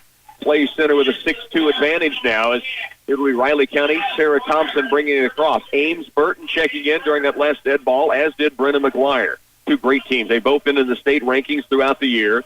Burton's with it out deep to McGuire. Right side, McGuire to the baseline. Hand off to Thompson out on the right baseline. Franson pressuring there. Thompson back out deep. Now to Vargo. Dribble drive, hangs in the air, tough shot, won't go. Burton had it for a moment, taken away by Edwards. Clara can bring it herself. Up the right sideline, it comes to Franson. Back out to Hamill. Had a look at three, does not take it. Maddie Craig is checked in. She has it, and off left it goes to Mullen. 2:20 left, opening quarter. Clay Center with a 6-2 lead. Craig looks in the corner right, puts the dribble down, and gives it off to Franson in front of the Falcon band and student section. To Hamill. To Franson. Now Craig around left. Mullen with it. Addie, back to Maddie, and now back to Mullen left side. Takes the three, steps in. Maddie Craig, good look at a three ball at the point. Bingo! Wow. The sophomore drills it, and Clay Center has a 9-2 lead in the opening period. Just under 2 to work. First quarter. Lady Tiger fans up on their feet. Let's send it over with a check-in with Phil Casper in Clay Center. All right, thanks, Rock. Beloit St. John's just missed opportunities this entire game. They just missed another one. Minute 20 left. Hanover is headed to Dodge City. They're going to win this thing. They're up right now 55-32. Great stuff from the Hanover Lady Wildcats as they make their way back to the state championships. They will play on Thursday in the state tournament out at Dodge City. Of course, we still have the Hanover Wildcat boys coming up in this Saturday afternoon of Substate championship play. All games moved up in the KCLY community locations because of weather that appears to be on its way this evening. They have bumped that to a winter storm warning. 9-2, Clay Center out on top. And how about a three ball from the sophomore, Maddie Craig? Maddie wanted that ball, but what a good inside out. You know, Clay Center had a great ball movement, which got her open, wide open on that three-point shot. She almost took it earlier, and then she got real wide open with that movement. Full court pressure now by the Lady Tigers out of the timeout. Brummett into backcourt. Lady Tigers lead it 9-2. Brummett across the midcourt stripe. Right baseline, cut off by Edwards. Back out deep. Thompson has it. Sarah Thompson with the dribble outside. Goes to the post. Burton. Back out to Brummett. Now it's Thompson trying to drive the lane. Cut off by Mullen. Vargo has it. She'll penetrate. Strip away by Mullen. Picked back up by Riley County. Thompson's got a great look at the point. She can really shoot it, and she drills it here. The 5'4 junior puts Riley County back on the board. It's 9-5. Clay Center by 4, and the Lady Tigers have the basketball back. 2-3 zone by Riley County. Clay Center with it. Maddie Craig to the right corner. Franson. Haley looks low. Short corner right. Hamill. Back up deep. Craig hit a three last time down. Doesn't trigger this one. Now to Franson. Back to Craig. Around left to Mullen. Looks in the corner for Hamill. Not open. A minute left in the first period. Clay Center leads here at 9-5. Here's Hamill. Down low. Back up top. Maddie Craig. A second three ball. Yes, indeed. The sophomores hit 2 triples. Mad Dog Craig puts the Lady Tigers back up by 7, 12-5. High arching, great rotation on the ball. Thompson goes in the corner right to Ames Burton. Burton starts a dribble drive, cut off by Hamill. Now loses it for a moment, kicks it back out deep. Thompson around left, they get it to Vargo. To McGuire out deep between the circles. 30 to work, first quarter. Here's Thompson, ball fake, steps to the lane, drives it all the way to paint. Can't get it down, rebound off to Hamill. 24 to work, Clay Center leads here, 12-5. Addie Mullen walks it across, and Clay Center may be going for a final shot with a 7-point lead nearing the end of the opening period. Franson out to Maddie Craig. Mad Dog has been red hot here early. 2 3-pointers. 10 seconds now left. Mullen to Craig. Around to Franson. 5 seconds. Skip pass. Mullen to the corner. Hamill will look at three at the buzzer. Just short. And we'll head to the second quarter with Clay Center leading here by 7. A 12-5 ball game. Lady Tigers lead it after one period. Flip, tell us what's happening over with Hanover. Game just went final, Rocky, and Hanover is headed to Dodge City. They win at 55-34. Cadley Stahlbomber, who I've talked about all day, is the leading scorer for the Hanover Wildcats. She ends up with 13 points. 55-34 is your final. Hanover beats Beloit St. John. All right, Flip, thanks. Let's take a 30-second break. We'll bring you back here to Riley County. The Lady Tigers lead it 12-5. Saving for retirement can seem complicated, confusing, even scary, but it doesn't have to be. Hi, I'm Kathy Affolter for United Bank and Trust, and we're here to help. As we go through tax season, now is the perfect time to think about opening an individual retirement account. If you have questions or want to get started, stop by and ask for me or Terry Jermark. We'd love to walk through the process with you. Saving for your retirement with an IRA at United Bank and Trust. Banking for your way of life, equal housing lender, and member FDIC. Back again at Riley County High School. Rocky Downing along with Chet Carlson. Flip Casper over in Clay Center. He'll now wait to call the Hanover Wildcat boys in their matchup for a chance to go join the Lady Wildcats of Hanover at Dodge City. Hanover winning that ball game 55-34. Here it's been a hot start for the Lady Tigers. Good defense and the three-point ball going down. All four really were three-pointers. Hoop and harm from Clara Edwards. Right. And then three-point shots. Lady Tigers out to a 12-5 lead after one quarter of play. Riley County has the basketball to begin. In the corner it goes to Wagner. Into the post, taken away by Mad Dog Craig. Craig having a huge first half anyway. Branson out top to Hamill. Around right it goes to Craig, who has hit 2 3-pointers already in this first half of play. Mullen gives it back to Maddie on the right wing against that zone. Left it comes to Branson. Back out deep, Mullen. Now to Haley on the left side. Edwards and Hamill down low on the block. Just underway in the second quarter. Clay Center leading 12-5. Maddie Craig to the post. Edwards bumped twice, gets it back out deep, and we have a 3-second violation against Clara Edwards. She tried to clear the lane. She was in traffic and couldn't get out of there. Yeah, she was trapped. Lady Tigers with the lead, 12-5. And they will see Riley County bring it up the floor as Thompson walks it across, met there by Addie Mullen. 2 team fouls each. 12-7, Clay Center leads it. 2 threes from Maddie Craig, a 3 from Addie Mullen, a 3-point play from Clara Edwards. Thompson, she hit a 3, now trying to dribble drive, kicks it left and deep to Wagner. Quick 3 on its way, goes down. Tough shot from Danny Wagner, the senior. And it cuts the lead to 4, 12-8. Kind of gets Riley County right back in it with 2 3-pointers back-to-back. Clay Center with possession. Mullen gives it out deep to Edwards. Now Craig with it right side wing to Franson. They leave her alone on the wing. Doesn't look at a shot. Left it comes to Mullen. 6.5 to work. We're in the opening half. Second quarter play. Clay Center with a 12-8 lead. Hanover Lady Wildcats winning 55-34 to head to the state championships out at Dodge City. Here's Mullen. She will back it out. Team looking over at Coach Jeff Edwards for the call on their offense, and they put it in play. Mullen, right to Franson, around left now to Craig. Looking inside, not there. Now to Mullen again. Back on the wing left is Maddie Craig. Around right it goes to Franson. Just under 6 to work in this opening half. Clay Center with the lead, 12-8. Right wing, Franson. Left it comes to Mullen. Clay Center leads it by 4 here. Now left to Craig. Starts to drive. Back outside, around right to Franson. Short corner right, Edwards. Back out deep, Mullen. Look at a 3, doesn't want it. Looking inside. And they go in low. Double teamed is Edwards, and she is fouled. Ames Burton, Addie Oliver, both in the area. It will be Clay Center's basketball on the baseline. Clay Center leading here, as mentioned, in the opening half. 5:38 now left second quarter. And they will have the basketball on the baseline. Mullen to inbound. Addie looking inside. Instead it comes out deep for Maddie Craig. 2 3-pointers in the opening period. Now Mullen brings it out to set offense. Right to Franson. Looking high post, Hamill. Up top, Craig for her third 3-pointer. Just rimming out. Rebound, Edwards takes it back up inside and is fouled. Clara Edwards, a double-double machine. I was telling you on the way over, Chet.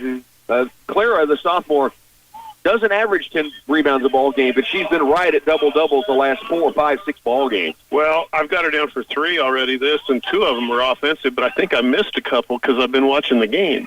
You know, I forget to mark them down. Easy to do in a game of this nature, that's for sure.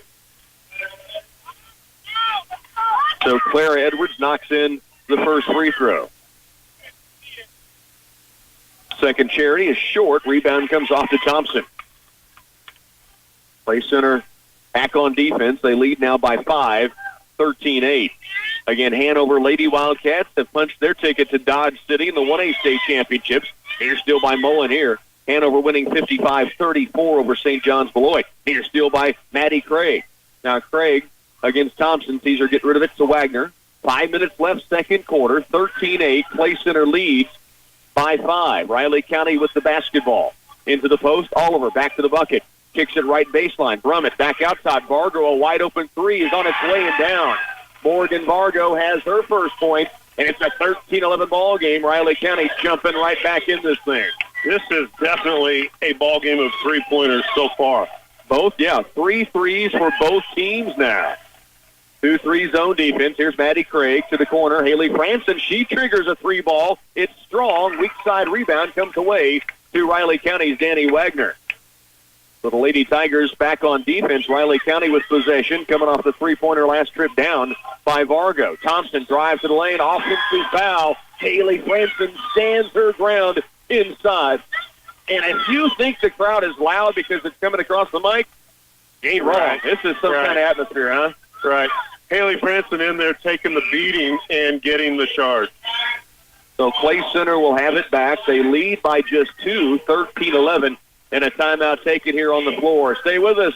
You're listening to 1A Substate from Clay Center and this 3A Substate with the Clay Center Lady Tigers.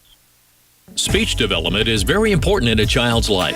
Clay County Medical Center has speech therapy services that help children speak, communicate, and understand language. From speech fluency and stuttering, articulation, autism spectrum disorders, literacy and vocabulary, feeding and oral motor skills, and more for infants to adolescents. If you'd like to make an appointment with speech therapist Megan Gefeller at Clay County Medical Center, please call 632-2144. Clay County Medical Center in Clay Center, Kansas. The time to book your spring minerals and tubs is right now. Through May 1st, Central Valley Ag is discounting CVA, Purina, and Hubbard minerals and tubs. You'll save $20 a ton on 1 to 4 tons, $40 a ton on 5 to 19, $60 on 20 tons or more. And when you order 1 ton or more, you'll be entered for a chance to win a Cabela's 60-quart cooler. Find all the information you need at CVACoop.com. Then talk to your local CVA feed sales specialist.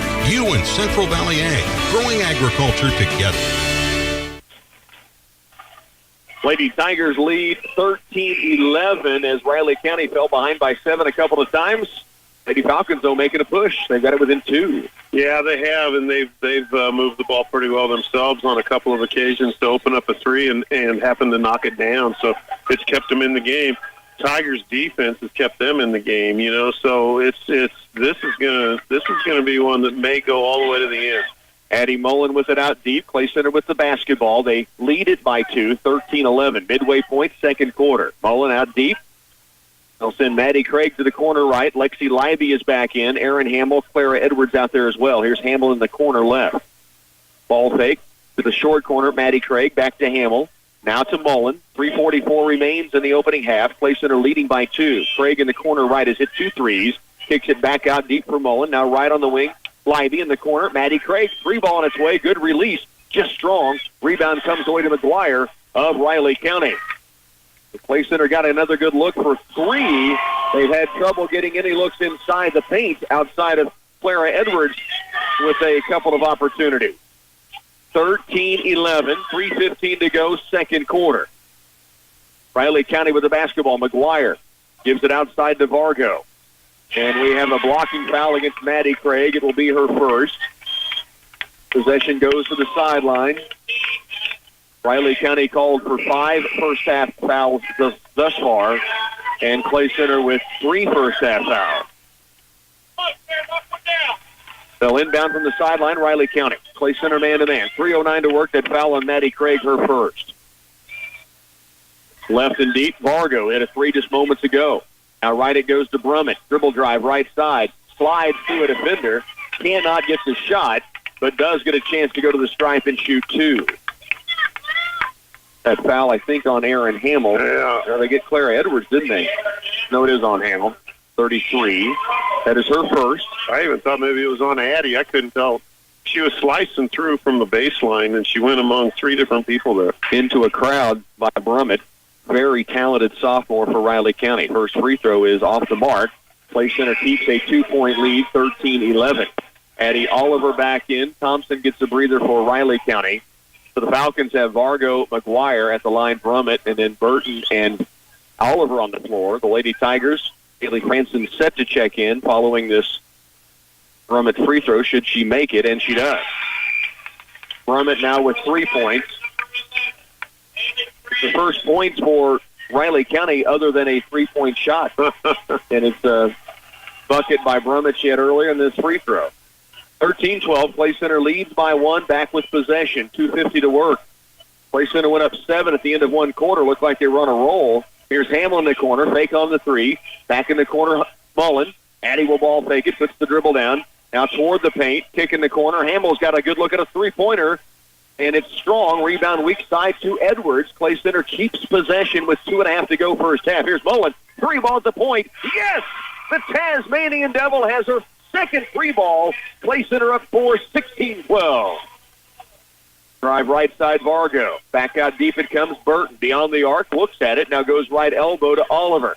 Skip left, McGuire. Dribble drive to the paint. Takes it up in a crowd. Strong. Burton. Weak side. Stick-back is up and in. Ames Burton with her first field goal. It's 16-14. Clay Center by 2. Mullen walks it across. Addie now with 6 points. She and Maddie Craig with 2 3-pointers each. Franson out deep for Libby. Around left to Mullen. 1:50 to go. First half of play. Libby, long free ball. Rims out. Rebound to Brummett. And Riley County has possession back. The Lady Tigers leading by a bucket, 16-14. Left and deep it goes to McGuire. Libby out on her.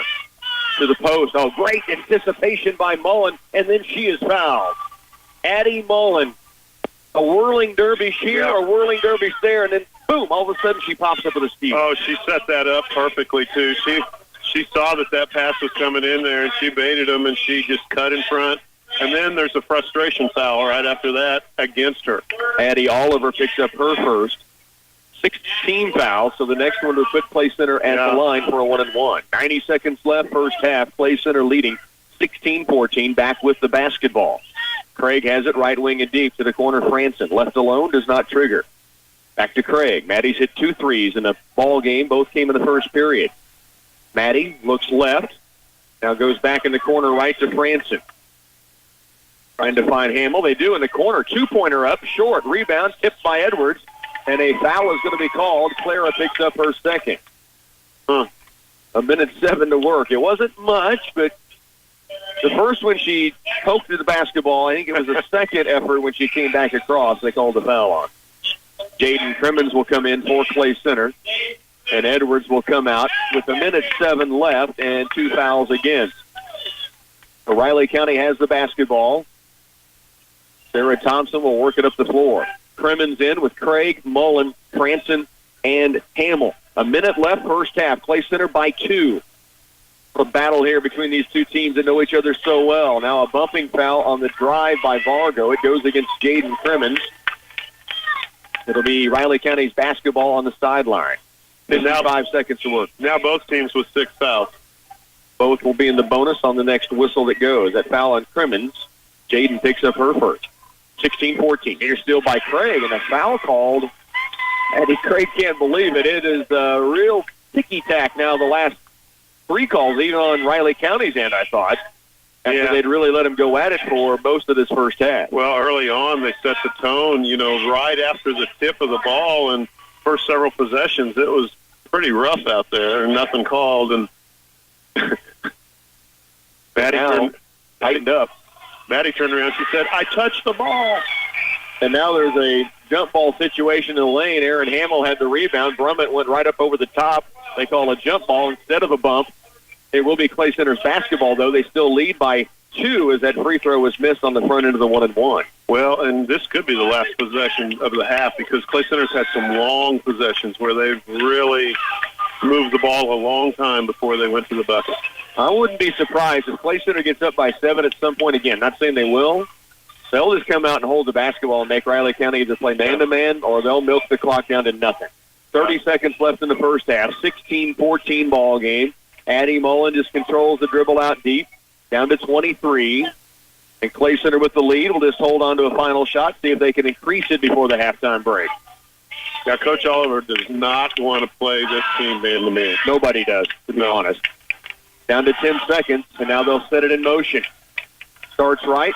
Mullen back left. Franson in the corner looking for Libby. He's got to look at a 3-ball on its way, and it is just strong. Rebound tipped out of bounds at the buzzer. Will head to half in a 2-point thriller here at Riley County. The Lady Tigers lead at halftime, 16-4, 16-14. It's Bump Day. You heard that right. This is Linda Reed with the Citizens National Bank, and we are bumping up the rates on individual retirement accounts 0.25%. You still have time to make that 2018 contribution to your IRA before you visit your tax person. It doesn't matter if the contribution is for 2018 or 2019. We are bumping up that rate. Take advantage of the offer before April 15th. The Citizens National Bank, member FDIC. Life happens fast, and the truth is there's nothing as valuable as peace of mind. I'm Jim Gearham with Midwest Regional Agency, and our goal is to protect you from the unexpected through top-quality insurance coverage that works for your needs, as well as your budget. Protect your business, home, vehicles, crops, and livestock with our variety of coverage options. We can't predict when the unexpected will happen, but we can help you prepare for when it does. Stop by and see me at Midwest Regional Agency in Clay Center. Welcome to this Subway ad for our all-new Ultimate Cheesy Garlic Bread. How would you like it? I'll take the Ultimate Bromance. Extra broy? Yeah, definitely. Bro, this ultimate spicy Italian made with ultimate cheesy garlic bread? I know, bro. So much melted mozzarella. And this garlic butter spread, I can't take it, bro. You know what this calls for. Bro hug? It's like we share the same brain, bro. Bring it in. Subway, make it what you want. Limited time only at participating restaurants. A glance at the calendar tells you that planting season is closing in. The winter weather is not giving up. Give the Wilbur Ellis sales team a call so we can have a plan in hand to charge forward when the weather gives us a shot. Making planting decisions is a whole lot more efficient with the soil testing and mapping options we have. And with those, we can find what your soil needs to fill the nutrient requirements of the next crop. I'm Kenny Beach with Wilbur Ellis. We're here to serve you in every season. 16-14 here at the half. The Lady Tigers got out to a 12-5 lead following the first quarter. The crowd was going crazy for the Lady Tigers. They were feeling it, and then Riley County kind of set their chin and came back and really made this thing a ball game. This is a fun one. We expected nothing different coming here.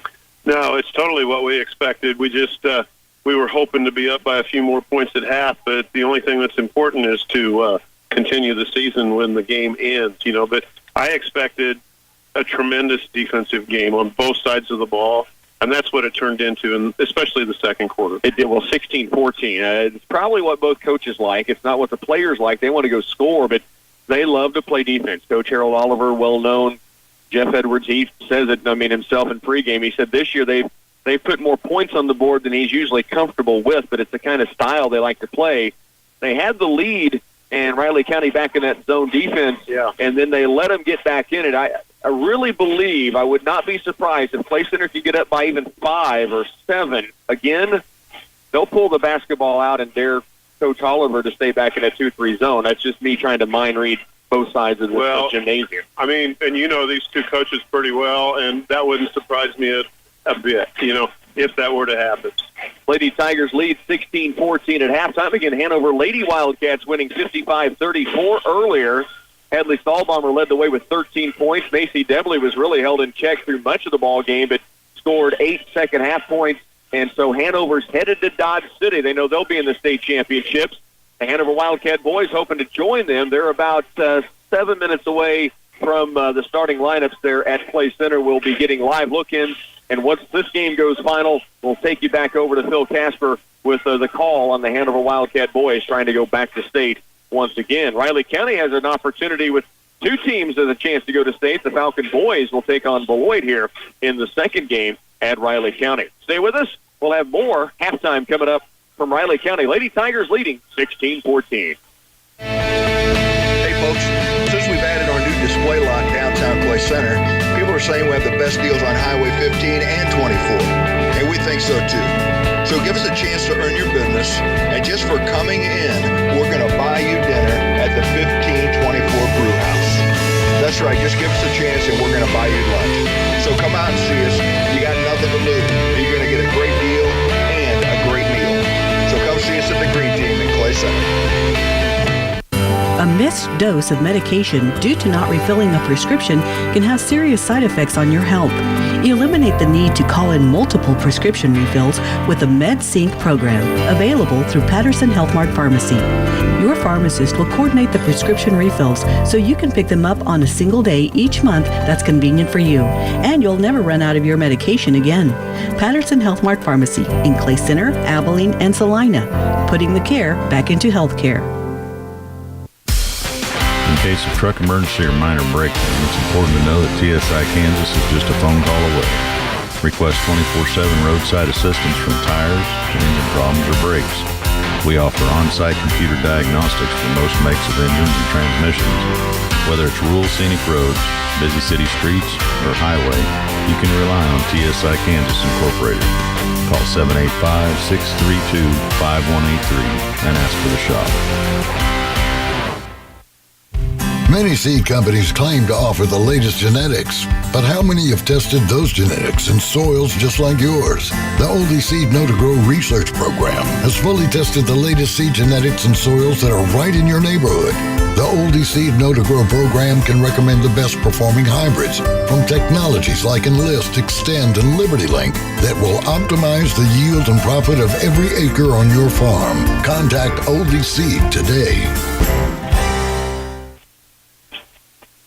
Back once again in Riley County, Rocky Downing along with Phil Casper over in Clay Center at the 1A Substate. They're still a few minutes out from starting lineups for the Hanover Wildcat boys. Here we're closing in on second half action where the Clay Center Lady Tigers are matched up in a, called it a backyard battle. It is all of that and more. These two teams are slugging it out. Clay Center does lead it 16-14 here at the half. Rocky Downing along with Chet Carlson, studio engineers Bernie Pancelis, scoring leaders in the first half for Riley County. 3-pointers each from Sarah Thompson, Danny Wagner, Morgan Vargo.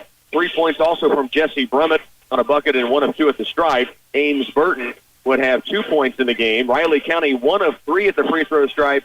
Clay Center 2 of 3. So they did let them play for the most part in the first half. Clay Center scoring a 3-point play and a free throw for Clara Edwards. She has 4 points. 6 points each from Addie Mullen and Maddie Craig. Those two have hit 2 threes each. The Lady Tigers lead it 16-14. Let me tell you about rebounds, Rock. Talk to me. Clay Center has 11. I have them down for 11 rebounds, so that probably means they have 15 or 16 because I got caught up in the game a few times. But Clara Edwards has 4, but 3 of those are offensive rebounds. Wow, that's good. You know, Lexi Lively has 3, and 2 of those are offensive rebounds. Then Addie Mullen has a couple. Aaron Hamill and Haley Cranston rounded out. I've made one prediction already on maybe pulling the basketball out and making Riley County go man-to-man if Clay Center can build the lead up. I will say another prediction. Clay Center will get the ball in the paint more often than they did in the first half. You love hitting three-pointers. They hit 4 of them. But they did not run their offense as they have the last couple of ball games. No, and Riley County is collapsing 3 people.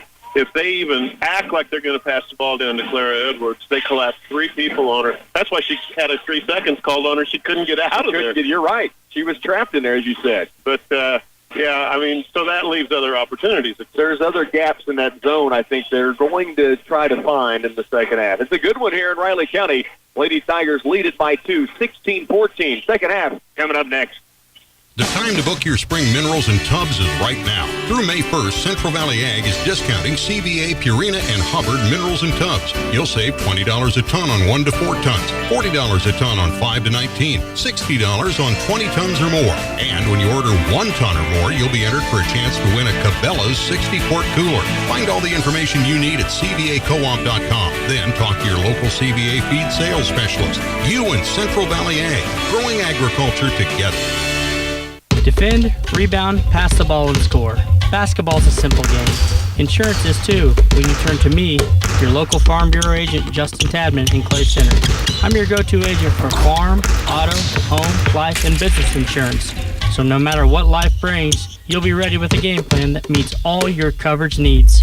Give us a call at 785-632-2585. I make insurance a layup. Farm Bureau Life Insurance Company, Farm Bureau Property and Casualty Insurance Company. 16-14, they're just getting the starting lineups going over at Clay Center for that 1A Substate, so we'll be getting look-ins with Phil Casper. Once this game goes final, we'll send it over for the finish there, the Hanover Wildcat boys. The Lady Wildcats of Hanover winning 55-34. I think I might have said they would play Thursday. They would play Wednesday at the state championships in Dodge City. If Hanover boys make it, they would play on Thursday. The winner of this game heads to Hutchinson and would play on Wednesday in the opening round of the state championships. Riley County will have the basketball to begin. Coach Harold Oliver, by the way, looking for his 600th win. He just won $5.99 earlier this week in the semifinals. So he's done a lot of great things with this program. Here's Thompson inside. They had a set play from the sideline. Sarah Thompson got in low. Franson, pretty good defense, altered the shot, and Clay Center has possession with a 2-point lead, and there's Riley County in that 2-3 zone defense. Hamill has it, wing right. Back left on the wing deep. Mullen wants a 3-ball early. It's strong. Rebound comes off to Thompson of Riley County. So the Falcons back the other way. Lady Tigers lead by a bucket. Mullen has it nearly taken away from Thompson. Now it's picked up by Wagner, given back to Thompson. To the corner it goes to Vargo. Madison Vargo goes inside. Great look across paint to Addie Oliver. Coach Harold Oliver's daughter, the senior, banks it in off the glass, and we are tied at 16 apiece. Here's Libby right wing. Back out deep it comes to Franson. Around left, Mullen. Back to Haley. Wing right is Libby. Skip left to Mullen. Back to Franson again. Play center with Hamill and Edwards running the post. Mullen has it deep left. A tie ball game, 16-16 with 6:50 to work. Libby, 3-ball right wing. Bingo! She is lethal from beyond the arc. I had perfect line on that behind her, and that looked like it was in all the way, and it was. 19-16, first 3-ball for lethal Libby. Here's Mullen, great defense out top. Nearly took it away on the pass right to Edwards. Now the ball out of bounds. It goes off of, well, Riley County thinks they've turned it over. The officials say it is off of Clay Center. Pretty telling when the other team heads the other way, but they say it's off the Lady Tigers, and they will give it to Riley County. Well, every official here thinks that everybody except one official thought that was off of Riley County, but it stays with the Falcons off of the Lady Tigers. Corner left, Wagner for 3. It's short. Rebound to Libby, who just hit the 3-ball on the other end. 6:20 left, third quarter. Clay Center leading 19-16. We'll check in as soon as we can with the Hanover Wildcat boys. They are underway over in Clay Center in that matchup, trying to get back to the state championships. Near steal by Vargo. Mullen, dribble drive to Franson, 3-ball left wing. Strong. Rebound comes off, though, to Libby, and Lexi will bring it out deep. 19-16, under 6 to go, third quarter. Clay Center leads it by the triple hit by Libby last time down. Mullen, back to Libby again. Doesn't look this trip. Into the post. Hamill, great look inside, misses. Rebound comes off to Riley County. The screen, the set play by Edwards set up Hamill, and Aaron just couldn't get it to fall in. Here's Thompson the other way. To the corner it goes to Wagner. Danny holds it out deep, guarded by Hamill. Now dribble penetrates, pulls a 15-footer, strong. Weak side rebound Mullen, and she is bumped by Thompson. The foul against the Lady Falcons gives Clay Center the basketball back. First whistle of the second half on either team. That was a good position rebound, and that's why she got the foul called against the Riley County player with great position over the back. Third foul on Sarah Thompson for Riley County. 5:27 to go, 19-16. Clay Center the lead, and now back with the basketball.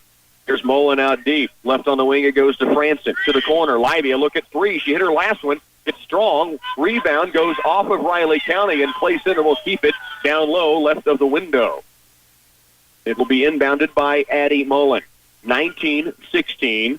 Clay Center scored the only points in the first nearly 3 minutes of the second half. Mullen trying to get it inbound somewhere, does out deep for Franson. Haley with it. Now left on the wing to Mullen. Addie with 2 threes in the first half. Now right it goes to Libby, who's hit the only points in the second half. A 3-pointer from this right wing. Mullen has it to the corner, Edwards. Clara skips it across for Libby. Up top, Franson.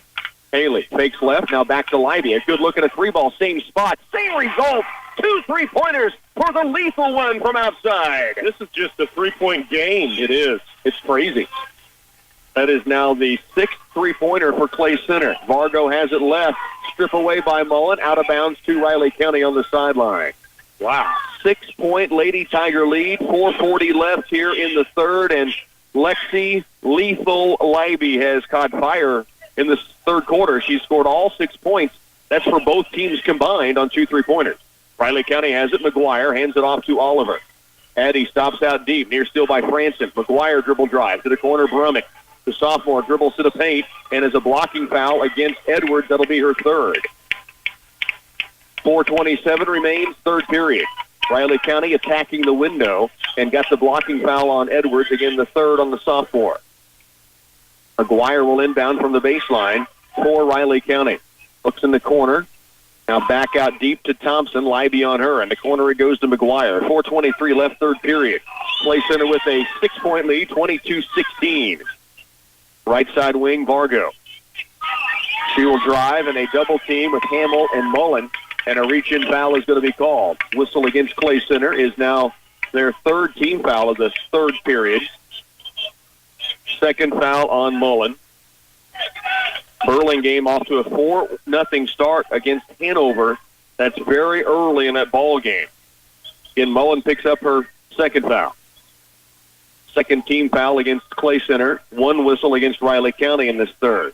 Thompson works it left. Kick to the corner for McGuire. Midway point, third quarter. Clay Center leads it 22-16. Out deep is Vargo to the post. Brummett backing in, and Haley Franston in great position low. They'll get a traveling violation, not a foul. Correction, that was Lexi Libby who stood there and took the punishment. It would have been a charge. It turns into a travel. Well, the down-low official and the up-top official looked at each other because they both had a whistle. I know that they weren't going to call the same thing, but they went with the up-top official in the travel. The result was going to be Clay Center's basketball. Yeah. It was just what the call would end up being. 22-16. By the way, Marysville girls did lose to Nemaha Central 46-31 in the championship game, so they did lose that ball game and early in their season. What a run, though, knocking off the number one seed last night. High post, Hamill, lob down low to Franson. Haley, double team, rips it through, reach-in foul against Ames Burton of Riley County. It'll be Clay Center's basketball on the baseline. 3:34 now left here in the third quarter. They are underway over in Clay Center. We'll check in as soon as we get a dead ball situation, or a timeout situation, I should say. Now Falcons do substitute in Danny Wagner. 3:34 remains, third quarter. Ames Burton is so strong that she almost tied the ball up there. Just happened to reach across, though. Here's Mullen, dribble drive, kick to the left wing. Hamill, long, three ball, strong. Rebound. Maddie Craig had it, taken away by Brummett, but lost out of bounds. It will be Clay Center's basketball on the baseline, still leading here by 6, 22-16. That was a deep, high-arching three that came way off on a deep rebound. And now Clay Center turns it over on the inbounds. Lexi Libby had it tipped away, and as she reached to get it on the sideline, it went out of bounds off of the Lady Tigers. So possession to Riley County. Clay Center with a 3:15 to work and a 6-point lead. Riley County with possession. Vargo, and an offensive foul clearing some space. She was dribbling with the left hand and took her right arm, and you could see her just shove away, and the official made the call. I thought there's been a lot of that in this game, but apparently everybody that's sitting around us right now doesn't agree. No, all the Falcon fans don't see it, and the Lady Tiger fans wouldn't have either if they were rooting in that situation. No. But yeah, you could see Vargo extend that right arm out to clear some space. Clearing with that forearm as she dribbles in. Second foul on Vargo. Out top is Edwards, right wing Franson. Haley will hold there. Under 3 to go, third quarter, and Clay Center with a 22-16 lead. Mullen gives it off to Edwards beyond the arc. Clara, ball fake, dribble drive, all the way to the lane, all the way to the glass, and in! The sophomore now with 6, and she took on the zone defense all by herself. And that's only our second 2-point bucket in this game, and she has them both. You're right. One was on a feed inside. This time she just took it all herself. Here's Burton.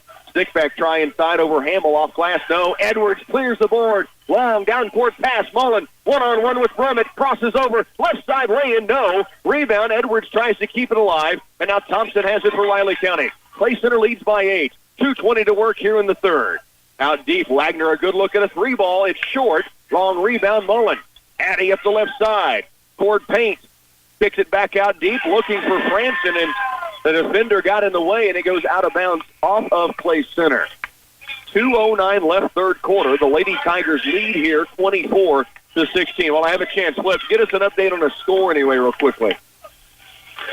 All right, Rock. The Burlingame came out hot 4-0, but with 3:21 left, a low-scoring game, but Hanover just tied it on a Pete Peters free throw. They have an opportunity to go up. It is 4-4. Peters' second free throw is no good. 4-4 tie, 3:19 left in the first. Flip, I'm going to let you take it for just a moment. They actually just went to a timeout here. It's a 1-minute timeout. All right, we're also in a timeout situation here, and the officials having some issues. And now we're back underway, Rockwell. Go ahead and keep it here. 3:18 left. Hanover with the ball. Carter Bruna in the corner on the baseline. Stahlbomber inside Peters. Skip pass underneath. Back out to Stahlbomber for three. No. Rebound Atkins up around the rim. Pulls it down. Hanover will reset. So 3:04 left. Now Stahlbomber driving lane loses it. And now a tie-up. And it'll be a jump ball, and that will go to Burlingame. So, Rocky, with 3 minutes left in the first, it is a 4-4 tie between Hanover and Burlingame.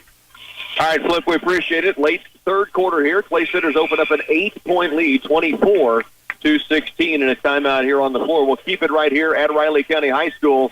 Lady Tigers getting some success with Lexi Libby, the 2 3-balls, Chet, and then Clara Edwards just goes 1-on-5 against that zone and took it to the glass. Yeah, I was glad to see her come out top like that, and that's where she took it from. Right. She took it from above the arc and took it to the hoop. You know, Clay Center's rattled off 8 unanswered points. 24-16. They've scored the 8-2 run or 10-2 run in the second half. They lead it 24-16. Here's Thompson out deep, guarded by Lexi Libby. Lefty comes to Vargo. Mullen on her. Off the screen, gets out top. Back left, Addie Oliver. Good look at a 3-ball by the lefty, and it's good. The senior can shoot it, and she found a spot to spot up, and she has 5 all here in the second half. Clay Center leads it by 5, 24-19. A minute 35 to work. And Addie Mullen's going to hold the dribble out near the timeline. Right it goes to Libby. And Clay Center may just let this clock wind down if Riley County's content to stand back in the 2-3 zone. Addie Mullen stands with the ball in her hip right now. Clay Center will now run some offense. A minute 15 left. Franson goes right in deep to Libby. Lexi to the corner. Here's Maddie Craig. One dribble. Now back out deep it comes to Mullen. Down to a minute 5 left third period. Clay Center leads it 24-19 late third. And now Mullen again holds the basketball in her hip out near the timeline. Both teams content to stand and let it happen. Little chess match taking place. Coach Harold Oliver's Rook trying to stay with Coach Jeff Edwards' Knight. Neither one's giving up the king or queen down low right now. Oh, good. 35 to work. 24-19. Both teams fans on their feet. Clara Edwards was set to check in. Coach Jeff Edwards with a wry grin on his face says, yep, just stay right there, Eddie. We're down to 22 seconds. This possession started with a minute 20 left in the third period. Clay Center down to 15 seconds. Riley County not coming out to guard. Clay Center's going to take it down to 10. Now they'll set it in motion. 9 seconds left. Mullen goes left. Pass to the corner for Franson. To 5 seconds. Now to 3 seconds. Hamill at the buzzer for 3. Just comes up short. We'll head to the final quarter here. Clay Center leads at 24-19. Let's check in again with Bill Casper. All right, Rock, thanks. Burlingame came out pretty strong, pretty early in this ball game, but Hanover all of a sudden able to get it going in a couple of transitions. One, the steal by Thomas Atkins, a monster slam, put Hanover up by 2, and then Carter Bruno with a 3 on the very next possession. Hanover leads at 11-7, 57 seconds left in the first. All right, Flip, thanks. Here we have a 24-19 ball game headed to the fourth quarter. Let's take a 30-second Lady Tiger timeout. Wilbur Ellis in Clay Center is looking for a seasonal Class A CDL local driver. Hazmat endorsement is preferred along with a good driving record. Applicant must be able to lift bags and boxes up to 80 pounds. A positive attitude and willingness to work overtime is also a plus. This position allows you to be home every night.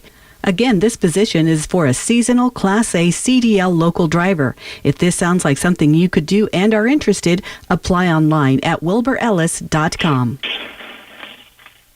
24-19 ball game. Clay Center with a 5-point lead, and both teams stared each other down. Really, both coaches kind of stared each other down. Coach Oliver saying not coming out man-to-man. Coach Edwards saying then we're going to hang on to the basketball. And Clay Center knowing they have possession to start the fourth quarter. And it's all about this fourth quarter. Here we go. Strap it on. 24-19. Clay Center with the basketball, and we may do the same thing as we ended the third period with. They will run offense. Let's see if they actually look at the bucket. Clay Center with a 5-point lead. 8 minutes to go away from heading to Hutchinson, the sports arena, and the 3A state championships. Out top, Edwards. Clara. Dribble drive from there earlier in the third, and now she's called for a travel Danny Wagner stepped in the passing lane and took it away from her, and she shuffles her feet. 24-19 ball game. Clay Center back on defense, and they will come pressure man-to-man. Sarah Thompson will bring it across the midcourt line for Riley County. Just underway in the fourth quarter. Mullen pressuring. Tip pass. Brummett has it. Lob down low and overthrows Addie Oliver. Clay Center gets it back in possession. Addie Mullen, Clara Edwards, Maddie Craig, Haley Franson, Erin Hamill on the court for the Lady Tigers, leading by 5. Just over 7 minutes left in the ball game. And Clay Center playing a little catch out deep. Addie Craig, Addie Mullen, Haley Franson. And right now, Clay Center is not going to go to the rim unless Riley County comes out and defends. Now, they've got the anchor right now. And Riley County fans, and I've seen other fans and teams think this is all on Clay Center. Well, Riley County has the right to come defend and make them play. That's exactly right. And if not, hold on to a 5-point lead and let the clock tick down. And at what point will Coach Harold Oliver say, okay, let's go match up? Right now, he's not blinking. They're having a stare down. Now, Clay Center will run some offense just to keep the legs fresh. 6.5 to go here in the ball game, leading by 5. Addie Craig left on the sideline to Mullen. Back to Craig, and now right it goes to Franson. Riley County trying to get outside of the zone a little bit, maybe get to a passing lane. We're down to 6:15 to go in this game. Clay Center leading 24-19. 11-10, handover, end of one quarter, leads it by 1. Over Burlingame, over in Clay Center. We'll get there when this game goes final. Addie Craig, left wing three ball is up and strong. Long rebound to the corner, chased down by Danny Wagner of Riley County. 5:50 left in the fourth. Riley County back with possession. Dribble drive, Thompson all the way to the glass, and she's fouled on the way in there. No shot. It'll be on Addie Mullen. It's her third. 5:48 left fourth. 24-19. Thompson will inbound from the baseline left of the glass. Riley County has Vargo and Brummett on the ball side. Wagner and Oliver out deep to the post. They get it to Thompson. Ball fake. Shot is up. Blocked by Mullen. Rebounded by Brummett. Saved to Mullen. Clay Center has it back with 5:37 to go, and they lead here by 5. Mullen walks it across the midcourt stripe. Again, Riley County stays back in a 2-3 zone. Addie Mullen right now with the dribble out near the timeline. And with a 5-point lead, and if you're not defended, now let the clock wind. Well, and the other element here, each team just has three fouls. Right, yeah, the bonus could not be an issue for either team. Here's Mullen to Hamill. Now back out deep to Franson. Brings it back out with a dribble to the point. And Riley County stays back in the 2-3 zone. 5 minutes left to go in this game. High post to Hamill. Aaron turns and squares. Back out deep it comes to Franson. Haley will give it out near the center circle again to Mullen, who puts the ball on her hip, and we'll let more clock wind here. Addie Craig with it right side. Now Franson. 4:40 left here in the fourth. Riley County stays back in the 2-3. You can see Coach Oliver's players saying, "Here we go," and now they are going to come defend man-to-man. So Clay Center now can run their man offense. Maddie Craig, out deep it comes to Mullen. 4:23 left in the ball game. Clay Center by 5. No 5 count on Mullen. Now she'll put the dribble down. High post looking for Hamill. Now goes right sideline to Haley Franson. 4:10 left here in the fourth quarter. Mullen has it back out deep, nearing the midway point in the fourth. Addie, high post, Hamill. Aaron turns and squares. Looks in low, not there. Now off to Franson. 4 minutes left in the ball game. Clay Center leading here, 24-19. Now Franson, and a timeout taken on the sideline as they had a triple team about to make some trouble for the Lady Tigers. Gives us a chance to check in with Phil Casper over in Clay Center. All right, Rock, thanks. 6:04 left in this first half. It's a 12-10 Hanover lead. Burlingame with the basketball as they try to work it around. Hanover in that man-to-man defense probably will not come out of it. They lead 12-10. Burlingame so far has done a good job of shutting off Hanover's transition game. They're very quick to get back on defense. Now Burlingame with a chance to tie can't do it. Big rebound from Pete Peters, and with 5.5 left in the first half, it's a 12-10 Hanover lead. The Wildcats have the ball. Thanks, Flip. 3:55 to go here in the ball game. 24-19. Clay Center with the basketball and a 5-point lead. So it's been a quick fourth quarter thus far, Chet. But now Riley County's come out and gone man-to-man. Yeah, Coach Oliver came out in the man-to-man with 4.5 minutes, to go in this game. So that totally changes everything. Inbounds plays. Get it high post to Edwards. Gives it off to Mullen, and now Addy backs it out. Clay Center with the basketball. Aaron Hamill, high post, started by Oliver, and a reach-in foul. And Riley County upset with the call. They need these fouls right now. At some point, you made the statement that they need to get to the bonus point. They're not upset with the crowd's upset with the foul, but the coach is not upset with the foul. Mullen trying to get it inbounds, lobs it out deep for Franson. 3:44 left in the game. Clay Center leading 24-19 with the basketball against Riley County's man-to-man. Here's Maddie Craig right against McGuire. Puts the dribble down towards paint in the lane. To the corner it goes to Edwards. It comes outside to Franson and now back out deep to Mullen. Addy against Vargo. Crosses over. Now holds. Backs it up near the timeline. Needs help. Lobs it left sideline to Franson.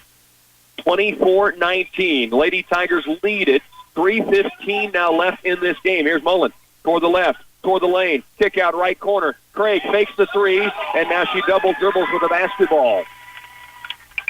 She caught it and then put the dribble down. The official saying she dribbled it on the catch. Coach Edwards saying she tapped for the catch, and they just saw it different ways. So the Lady Tigers turn it over. Well, that's a call that's changed so much over the years anyway. That and the backcourt are so different. People don't understand it when they're sitting normally in the stand.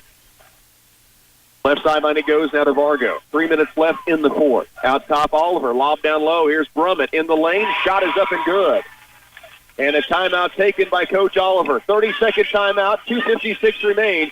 Clay Center leads here, 24-21. Flip, what's happening with Hanover? Well, with 3.5 minutes left, we've got a timeout on the floor now. A full timeout, 3:36. Burlingame has taken the lead. They're up 15-14. 3:36 left in this first half. Timeout on the floor. Good one going there, Flip, and we appreciate it. We'll get you back over to Phil and the 1A Substate Championship with the Hanover Wildcat boys. The Lady Wildcats winning earlier, 55-34. Big offensive set that time for Riley County, and they had a great look-in low for Brummett. Absolutely right, and Brummett did a good job of finishing with that play. 24-21 game, just under 3 minutes to go. It might be the longest 3 minutes of our life, just because they've come out of the zone into the man-to-man, and the pace of the game has changed. Does not mean the chess match has changed. No. This is an amazing chess match between these two coaches. Clay Center will have the basketball. Length of the floor to go. Riley County awaits in a man-to-man in half court. Addie Mullen, Haley Franson, Maddie Craig, Clara Edwards, Aaron Hamill on the floor. Here's Mullen with it out top. 5 count is on. She gets rid of it now to Franson. Haley guarded by Thompson. Goes high post. Edwards hands it off to Mullen. Addie drives. Dumps it across paint. Hamill trying to save it in bounds. Is bumped out of bounds. It will be Clay Center's basketball on the baseline. So Clay Center will keep it down low. Mullen driving, avoided a charge. Well done, and then got it across to Hamill, who was bumped out of bounds by Danny Wagner. Second foul on Wagner. 5th team foul against the Falcons. Mullen lobs it out deep for Francis. Clay Center down to 2.5 minutes in this game. They lead it by 3, 24-21. Hamill out deep for Mullen. Addie now brings it out deep. Mullen looking high post, gives it off to Hamill. Well beyond the arc against Oliver. Now to Francis. 2:15 remains, fourth quarter. Clay Center leading 24-21. Here's Hamill. Aaron back out deep. Mullen with it. 2:07 left in this ball game. Mullen puts the dribble down, lobbing low, looking for Edwards. A crowd in the paint, knocked out of bounds. It's off of Clay Center. Edwards thought she was fouled. Brummett and Edwards tied up. Both went to the floor. Brummett comes up a little shaken, really favoring her left leg, trying to shake out the cobweb. A pass just a little underthrown for Claire to get a good, clean catch on it. Both players went to the floor. 3-point ball game under 2 minutes left, and Coach Harold Oliver now with the timeout. 24-21. A minute 53 may not take any longer in the history of minute 53s than the finish of this basketball game. Man. Phil Casper, let's check it again over in Clay Center. All right, Rock, thanks. The last check, 15-14 Burlingame lead. Now Hanover on a 5-0 run. And now a steal by Burlingame may shut this 5-0 run down, and a foul is going to be called on Stahlbomber. 19-15, Hanover up 4, 2:09 left in the first half. All right, Flip, thanks. Here we have a 30-second timeout. We'll bring you back. Lady Tigers lead it by 3 late. Breaking up is not hard to do. Twin Valley Pulse makes it easy to leave your current internet provider. You'll love their high-speed internet much more. You won't even miss that other internet provider you've put up with for years. Twin Valley Wireless Internet offers a choice of plans to fit your usage. No data caps, no throttling of internet speed, and no landline required. Begin a new relationship. Call Twin Valley at 800-515-3311 and choose the best plan that fits your lifestyle. Service availability will depend on location. See store for details. 24-21. Riley County has the basketball back, and Clay Center's taking a lot of the time off the clock themselves. You made a good point, though. They haven't scored this period. No, we've not. They've only scored 2. Right. 24-21. Thompson stops out deep. Ball nearly taken away by Mullen. Now Maddie Craig is on Vargo. Left and deep it goes to Wagner. 1:40 left in this game. Clay Center leads by 3. In the paint, Brummett goes strong. Can't get it down. Rebound Mullen, and she is bumped. It will be Clay Center's basketball. Brummett going strong despite still favoring you can tell the left side right now to that last collision between her and Edwards. So Clay Center has it back. 1:34 left. 24-21 ball game. The Lady Tigers with possession. Clara Edwards will inbound to Addie Mullen. Man-to-man by Riley County. Clay Center has been scoreless in this period. They led 24-19. Riley County with the only points, but Clay Center with a 3-point advantage. 1:20 now left. Edwards out deep for Franson. Haley, couple of ball fakes, now the dribble down. Thompson out on her, off to Hamill. Barron against Oliver. Next foul on Riley County, and Clay Center goes to the free throw stripe. Ball knocked away by McGuire from Craig. It'll be Clay Center's possession on the sideline. I wasn't sure which direction that call was going to go. I wonder if the official knew for sure when he first looked. It was a bang-bang tip away by Riley County. Clay Center does have it now down to 1:07 left in the game. Next foul on Riley County, and Clay Center will have a 1-and-1 chance. We're down to 1 minute left in this contest, and Clay Center with a 3-point, 24-21 lead. Franson to Edwards. Vargo looked like she's trying to foul. Edwards holds on to it. Burton out on her deep. Now the 5 count is on.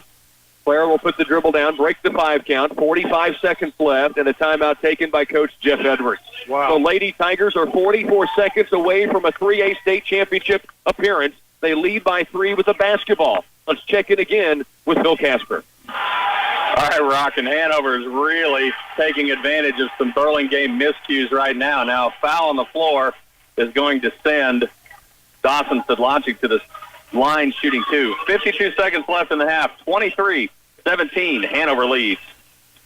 All right, Flip, again, we appreciate it. We'll get you over there live with Phil and the finish of that game. Certainly have the second half for you. The Lady Tigers, who missed out on state last year in that loss to Marysville in the Substate Championship, trying to get back. They win, of course, in 2014 with assistant coach now Mike Rothfuss. Lost in the opening round. Tight game against number 1 seed Burlington. They came back the second year, Coach Jeff Edwards' first year. They made state. They took 3rd place that season. Then they won it all in the 4A Division II state championships in 2016. And then they also made it in 2017, lost that overtime game to Andale in the opening round. And then last year in the 3A sub-state championship. So they've been there 4 of the last 5 years, trying to get to 3A for the first time, though. Yeah, and that's a little different, just even looking at those numbers when you go to the website and everything. Clay Center came out, scored 8 unanswered points in the third quarter. Riley County answered back with 5.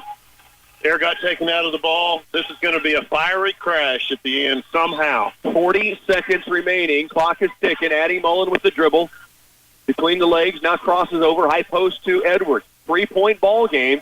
And right now, Riley County still not fouling to force this clock to stop. 24-21. Edwards with the dribble out deep, down to 25 seconds. Coach Oliver wants a foul, and now Burton does reach in and collides with Edwards. It'll be a 1-and-1 chance for the sophomore. 24-21. The first free throw, all important because you get a second look, but you also make it a 2-possession game if you knock down one of these. Absolutely. And Is she the only one that's been to the free throw line for Clay Center? She was on that three-point play. I don't know if we did stats of the game in basketball, this would be it. Clara is 2 of 4 at the line. No, 2 of 3 at the line. All came in the first half. The only free throw shot by Clay Center. Yeah. How about this? Riley County is 1 of 3, all shot in the first half. Isn't that crazy? It's crazy. These are the first free throws of the second half, right? This is the first free throws for either team in the second. Yeah, absolutely. Right. 24 seconds remaining, and now the officials talking it over with Coach Harold Oliver. And I'm not sure what the conversation was. Addie Oliver's checking in. Ames Burton picks up her 3rd foul. She will come out. Oliver in. One and one chance for the sophomore Clara Edwards, and they really iced her with all the conversation gone on the sideline. For a 2-possession lead, Edwards' free throw is good. The sophomore with ice in her veins, now with 7, and Clay Center leads it by 4 with 24 ticks of the clock remaining in the game. Well, that makes it a 2-possession game. Big time by the sophomore. Second free throw rolls in. Edwards now with 8. And a timeout on the floor. 24 seconds away from the 3A state championships.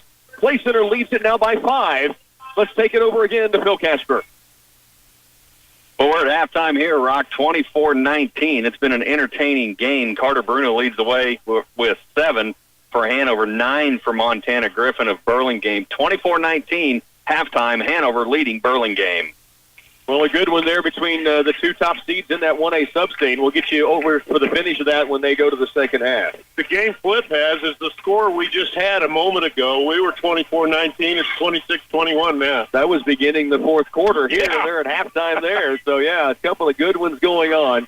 26-21 here. Clara Edwards. How about the sophomore stepping up? She wanted the basketball. She handled it out deep. It was designed for her to get fouled. Ames Burton got her across the arm by Coach Oliver's instruction. She steps calmly to the line and drills them both. Well, you want kids on the floor right now that want to have the basketball, and Clay Center has several, right, that want to have the basketball. That's a good sign. She had ice in her veins at the free throw line.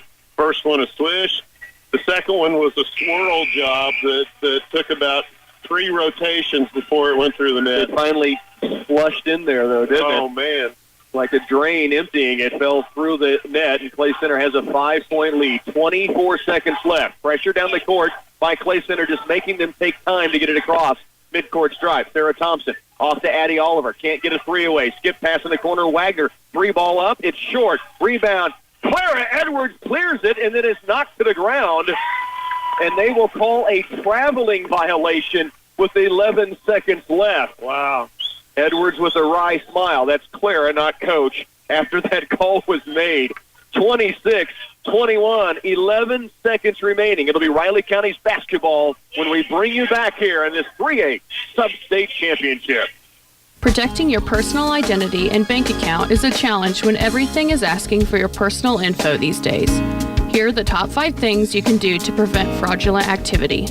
Be aware where you share, maintain computer security, ask more questions, avoid fake antivirus software, and act quickly after signs of fraudulent activity. Visit ubankonline.com for more detailed information or to speak to a UBT representative today. Equal Housing Lender, member FDIC. Back once again, we bring you to Riley County High School. 3A Substate Championship on the line right now, Chet. This backyard brawl, as we talked about coming in, has been all of that. I mean, these two teams have laid it on the line. Clay Center by 5 now with 11 seconds left, but Riley County has the basketball. Oh, man, we've seen a little bit of everything. We've seen the Mad Dog type defense. We've seen the Jack Hartman type basketball out here. We've seen just a little bit of everything, but right now you got to finish the game. Again, Hanover leads over in Clay Center, 24-19 at half over Burlingame. Here, Clay Center by 5. 11 seconds remain. Riley County has the basketball below their own bucket. Inbounding is Wagner. They lob it out deep. Thompson steps right. 3-pointer up. Short. Rebound. Rattles around. 5 seconds remaining. Wagner steps back. Her 3 on the way. Strong. 2 seconds left. Clay Center's headed to state. The Lady Tigers are headed back to the state championship. They booked their ticket for Hutchinson at the Sports Arena with a 26-21 hard-fought win over the Riley County Falcons. 26-21 final. Make your plans for Hutch Wednesday in the state championship. Stay with us. Your Lady Tiger postgame is on the way. Are you or a loved one suffering from a wound that won't heal? The new Comprehensive Wound Care Center at Clay County Medical Center offers advanced healing therapies, individual treatment plans, and proven clinical protocols to heal wounds that have resisted conventional treatment. Our team of specialists will assess the underlying cause of your non-healing wound and get you on the path to healing. Our Wound Care Center can make an enormous difference in your quality of life. Visit ccmcks.org/woundcare for details. The time to book your spring minerals and tubs is right now. Through May 1st, Central Valley Ag is discounting CVA, Purina, and Hubbard minerals and tubs. You'll save $20 a ton on 1 to 4 tons, $40 a ton on 5 to 19, $60 on 20 tons or more. And when you order 1 ton or more, you'll be entered for a chance to win a Cabela's 60-quart cooler. Find all the information you need at CVACoop.com. Then talk to your local CVA feed sales specialist. You and Central Valley Ag, growing agriculture together. Is this the year you want to buckle down and save more money? With tax refunds coming soon, there's no better time to kickstart your savings. Hi, this is Lenita at Citizens National Bank. Investing your income tax refund in one of our money market accounts means higher earnings for you. Our money market account allows monthly withdrawals, giving you access to your funds when you need it. Plus, we've recently increased our rates. Start saving and earning more on your tax refund at the Citizens National Bank, member FDIC. This is Keith Blake with Union State Bank, inviting you to come in and see us for your farm lending needs. We finance real estate, machinery and equipment, crops, livestock, and operating lines of credit for all your input costs. We offer competitive rates along with flexible payment plans suited to match to your cash flow.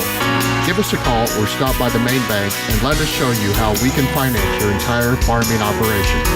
Union State Bank, member FDIC.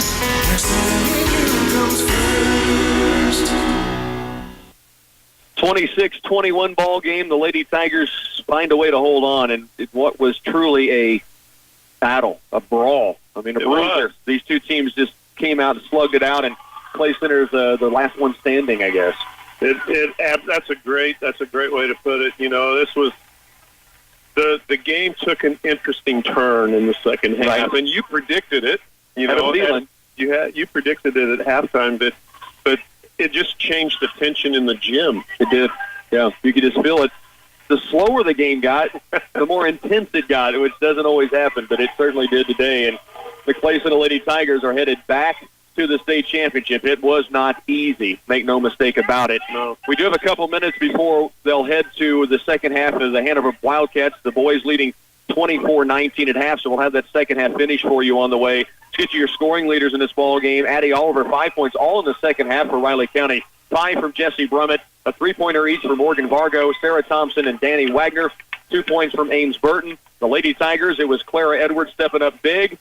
4 of 5 at the free throw stripe in a game where there were a total of 8 free throw shots combined both teams. So they took advantage of when they got the chance. And in my stats, I don't have a lot of rebounds in the second half because there weren't a lot of shots in the second half. Yeah, very true. But I do have Lexi Leiby, Addie Mullen, and Clara Edwards all finishing with 5 rebounds apiece. Get this stat for the Lady Tigers. 8 points from Edwards, 2 2-point buckets, the only 2-point field goals of the game for Clay Center. I know. 4 free throws, and then Lexi Leiby, Maddie Craig, Addie Mullen have 2 3-pointers each for all the rest of the Lady Tigers scoring. Isn't that crazy? Yeah, you got 33, 33, 33. It looks like a bunch of Larry Bird stuff. It does. It does. Yeah, what a win for the Lady Tigers. Again, they are headed to the 3A state championships in Hutch. That will get started on Wednesday. Game times and opponents will be set by tomorrow by the Kansas State High School Activities Association. Chip, thanks for coming along, man. It was a blast. It was a pleasure being here. Great battle by Riley County. Hats off to what they do. And Coach Harold Oliver, who's at 599 wins in his career. You know there's many more coming for him in the seasons ahead for Coach Oliver. And for the Lady Tigers, again, it's a 26-21 3A Substate Championship. They'll head to Hutch on Wednesday. Right now, we head over to Clay Center and 1A Substate basketball, the Hanover Wildcats with Cliff Casper. All right, Rock, thanks. Burlingame has come out pretty hot again. A 4-0 run, exactly the way they started. And it is 24-23. And now a steal on the other end by Burlingame. And they've got a chance to go up here early in this third period. Just a minute in, 24-23. Burlingame with the basketball. Hanover will stay in that man-to-man. Out on the right wing is Greenwood, and now a goaltending is going to be called on Thomas Atkins as freshman, 6'5" freshman. Trevor Quaney went up for a jam, and Atkins up on the rim popped that thing out. So a goaltending is going to give Burlingame a 1-point lead. Now Atkins, other end, driving baseline, and Thomas Atkins with the answer, and it's 26-25. 6.5 left in the third, and now foul's going to be called. Well, they are going to call this on Thomas Atkins, and they're going to call it on the shot. Hanover crowd wanted an offensive foul, and probably a pretty good argument either way. The officials saw it a different way. Atkins picks up his second, and Burlingame at the line shooting two is Montana Griffin, who now has 14 points in this game. And we're tied at 26. Second one on the way, and good. Griffin hits them both, and it's a 1-point Burlingame lead, 27-26. Bruna, left side Cohorse. Back up top to Bruna. Showing three. No, he'll get it in instead to Stahlbomber, who kicks it back out to Cohorse. Three from the baseline. No, won't go. Rebound batted around. Atkins has it on the baseline, up strong and down. Thomas Atkins for two more, and it's 28-27. Hanover with the lead. Griffin will bring it down for the Bearcats. 5:53 left in the third. Hanover with a 1-point lead, and now driving the lane for Burlingame is Greenwood. Won't go. Atkins out of there with it. Atkins, right wing Bruna for three. Carter Bruna, his second three of the game, puts Hanover back up by 4, 31-27. Now driving the other end is Griffin. He'll hold on the baseline. Guarded by Bruna. Now spin move on Bruna, up and over. Peters won't go. Rebound Atkins. Here comes Hanover. Ball loose. Stahlbomber has it knocked to the ground, and now a timeout is going to be called by Coach Kim Losey, and they're going to give it to him. So a timeout on the floor. 5:10 left in the third. 31-27. Hanover leads when we come back. Breaking up is not hard to do. Twin Valley Pulse makes it easy to leave your current internet provider. You'll love their high-speed internet much more. You won't even miss that other internet provider you've put up with for years. Twin Valley Wireless Internet offers a choice of plans to fit your usage. No data caps, no throttling of internet speed, and no landline required. Begin a new relationship. Call Twin Valley at 800-515-3311 and choose the best plan that fits your lifestyle. Service availability will depend on location. See store for details. Saving for retirement can seem complicated, confusing, even scary, but it doesn't have to be. Hi, I'm Kathy Affolder for United Bank and Trust, and we're here to help. As we go through tax season, now is the perfect time to think about opening an individual retirement account. If you have questions or want to get started, stop by and ask for me or Terry Jermark. We'd love to walk through the process with you. Saving for your retirement with an IRA at United Bank and Trust. Banking for your way of life, equal housing lender, and member FDIC. Well, out of the timeout, Trevor Quaney picks up his third personal, sends Dakin Stahlbomber to the line shooting two. He hits his first. So Hanover up 32-27. 4:58 left in the third, and Trevor Quaney is going to have to take a seat with 3 fouls. 6'5" freshman, and he is a good player. Second one on the way for Stahlbomber. Good. Stahlbomber hits them both and puts Hanover back up by 6. Burlingame had gone up 1, and now Hanover on a little run of their own, and it's 33-27. Burlingame has just hung around. Defensively, they just haven't allowed Hanover to do anything. 3 ball on the way from Burlingame. Won't go. Get the rebound. Another one from Griffin. That won't go. Rebound Stahlbomber. Here comes Hanover. Stahlbomber down court. Kicks it left side. Bruna tries driving. Nothing there. Shut off quickly. He's going to kick it back up to Cohort. Now Stahlbomber, left wing three. Jacob Stahlbomber hits three. And Coach Eric West has seen enough. 4:18 left in the third. Hanover on a run. They lead it 36-27 when we come back. The March Doorbuster sale at Hometown Lumber and Hardware features items for those on the go. The rugged Milwaukee Ultimate Job Site Backpack, constructed with ballistic material, is $95.99, and the tough Milwaukee Job Site Cooler is only $39.99. Cleanup is easy with the 3-horsepower Backmaster Wet Dry Vacuum for $54.99. Brighten up patios with a 24-foot outdoor string of lights for $39.99. Get them while supplies last at Hometown Lumber and Hardware in Marysville. Smithfield takes their commitment of quality and flavor to the highest level with their premium all-natural fresh pork, and Ray's Apple Market is proud to offer it to customers. It's time you discovered what real all-natural pork tastes like. For the ultimate flavor in pork chops, tenderloins, roasts, and ribs, you have a healthy, natural option to serve your family. Select Smithfield Prime all-natural fresh pork at Ray's Apple Market and keep using that Ray's Apple Market app for added savings. Out of the Bearcat timeout, Burlingame with the basketball. Hanover leads 9, 36-27, 4:10 left in the third. Greenwood, top of the key, guarded by Stahlbomber. Over to Klein. Back top of the key to Trevin Lewis. And now a charge is going to be called on Montana Griffin. He put a forearm into the chest of Thomas Atkins. Burlingame crowd hates it, but they're going to get that call every time. You cannot lead with a forearm. And that was an easy call for all three officials. So Hanover gets it back. Atkins, he's going to try driving baseline, cut off, back up top to Bruna. Now Carter Bruna in the lane, kicks it Stahlbomber, left wing. Can he do it again? No. Short, rebound to Burlingame. Here comes Klein, other end, loses the basketball. Dakin Stahlbomber, great defense. And now a jump ball is going to be called. No, they're going to call a foul. Oh, they're going to call a foul on Dakin Stahlbomber.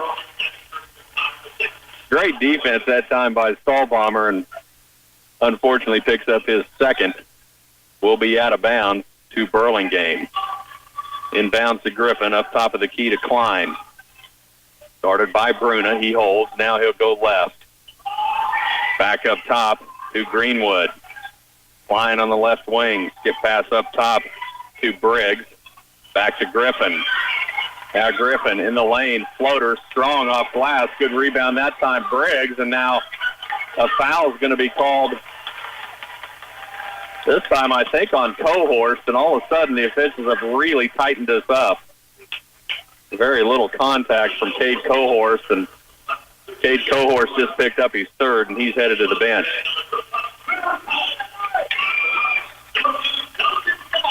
Three fouls on Hanover, 2 on Burlingame. And they've come pretty quickly within the last couple of minutes. Griffin now tries driving, and now another foul is going to be called on the floor. And that's going to be called on Sedlacek. So about 4 fouls called in the last 30 seconds. Griffin up top to Lewis. He'll hand it back to Griffin. Now Griffin tries driving left side and can't get the shot to go, but another foul is called on Hanover. And that one's going to be on Pete Peters. That's his second 15 foul for Hanover. That's going to send Griffin to the line shooting 2. First free throw up and down. 16 points now for Griffin. 6'2" senior for Burlingame. 36-28, 2:55 left in the third. Hanover with the lead. Second free throw on the way, rattles in.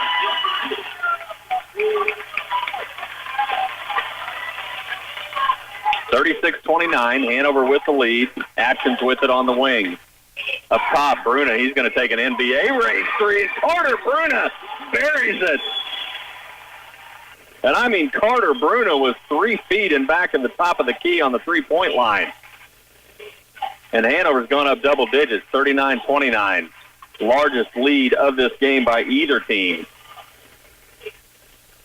Griffin over to Young, tries to answer on the baseline, won't go. Nice rebound, Lewis. Taken away by Bruna. Ball loose. Bruna has it. Hands it to Stahlbomber. And Stahlbomber will bring it down. Back over to Bruna. He's got the hot hand. He's going to try again. Left wing. Shoved to the ground. No call, but he buries it again. And Carter Bruna is in his zone. I mean, he is way deep. And he's calling for the ball, and Hanover has gone up 42-29. Now Griffin driving lane. He can't get it to go, but he's going to be fouled. I mean, Carter Bruna is absolutely in a zone. He has just popped 2 threes between 3 and 5 feet deep of that three-point arc. And that foul is going to be called on Stahlbomber. That's his third. So shooting free throws is Montana Griffin, and he hits again. 42-30. Hanover with the lead, and Carter Bruna is standing 5 feet beyond the three-point arc, clapping his hands, wanting that ball, and buries it. Second free throw on the way. Good. Now full court press on from Burlingame. Bruna has it at half court to Peters. Cross court to Atkins. Atkins spin move in the lane, up strong, and he's going to be fouled. So Atkins will head to the line shooting 2, and that's on Montana Griffin. And that's Griffin's third. 19 points. And Griffin just picked up 3. Thomas Atkins shooting 2.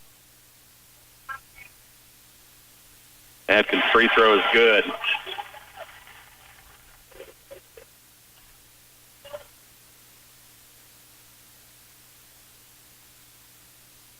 One more for Atkins. Good. Buries them both. Thomas Atkins buries them both, and it's 44-31 with 1:30 left in the third. Griffin over to Masters. Up top, Lewis. Back to Griffin. He's going to try driving left. Cut off by Bruna and Atkins. Masters to Griffin. Back over right side. He goes to Greenwood. He'll bring it back up top with 1:10. Greenwood. Spin move in the lane. Kicks it out to Lewis. He's going to kick it back. He's cut off. Nice defense that time, Pete Peters. Forces Burlingame to reset. Griffin. Left side to Greenwood. Down under a minute. Quaney. Griffin, right wing 3, no, strong, ball loose, chased down by Greenwood. And now Greenwood's caught, and now a timeout is going to be called by Burlingame. 44 seconds left in the third. 44-31. Hanover leads when we come back. Hey, folks, since we've added our new display lot downtown Clay Center, people are saying we have the best deals on Highway 15 and 24. And we think so, too. So give us a chance to earn your business, and just for coming in, we're going to buy you dinner at the 1524 Brew House. That's right, just give us a chance and we're going to buy you lunch. So come out and see us. You got nothing to lose. You're going to get a great deal and a great meal. So come see us at the Green Team in Clay Center. 44 seconds left in this ball game. Seth Greenwood was trapped in the corner, so good timeout by Coach Eric West. As his Burlingame team has fallen behind 13, 44-31. They trail in the third. Hanover has gone on a run, and Carter Bruna has just been lights out from 3. And now shot blocked by Sedlacek underneath, and he gets it right back. Here's Atkins, other end with 30, and Coach Kim Losey saying, get it back up top. Hang on for 1, down to 20 seconds. Burlingame is going to come out and force Hanover to move. Peters, back to Bruna, near center court. He walks it right, kicks it left to Sedlacek with 12. Back to Bruna, top of the key. He can shoot from there the way he's shooting. Now Bruna drives left side underneath to Gavin Crawley, and he can't finish. With 3 seconds left, Burlingame may have a shot. It'll count if it goes from half court, and it doesn't, and we're headed to the fourth. 44-31, Hanover leads, headed to the fourth when we come back. Whether you're building a house or doing a do-it-yourself project, Andy's Hardware and Lumber is your full-service lumber yard and hardware store. They offer a broad range of general hardware needs, a good selection of lumber, paint, power tools, hand tools, plumbing, electrical products, nails, rails, windows, doors, and more. Andy's Hardware and Lumber at Hanover is a reliable source for all your building supplies at competitive prices. They're also big fans of the Hanover Wildcats. KCLY's coverage of Hanover Wildcat basketball is brought to you in part by Andy's Hardware, Farm Bureau Financial Services, Justin Chapman Agent, Grover Ellis, Ray's Apple Market, and Jones Track Service, by Clay County Medical Center, Bruna Implement, your local Case IH dealer, Twin Valley, Boulder Seed Farm, and United Bank and Trust.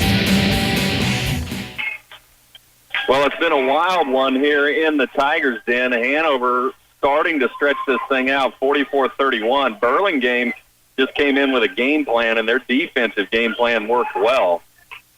This would not allow Hanover to get into any type of transition or any type of flow in that first half, and now Hanover with a 13-point lead. They'll probably start to work it a little bit. Peters at the stripe. They're stretching that Burlingame defense out. Burlingame now comes out in a man-to-man, skip past to Crawley, and now a foul is going to be called on Gavin Crawley as they're saying just used way too much body on that offense trying to set himself up, and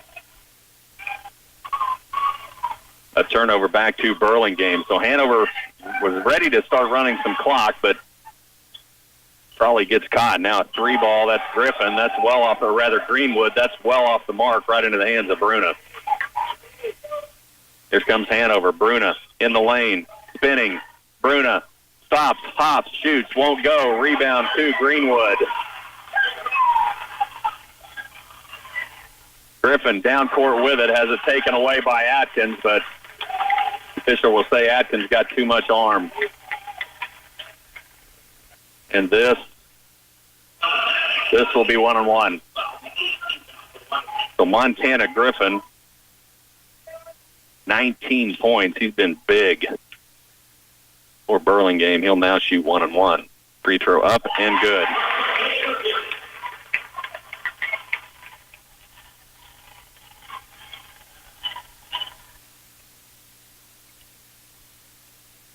One more on the way from Griffin.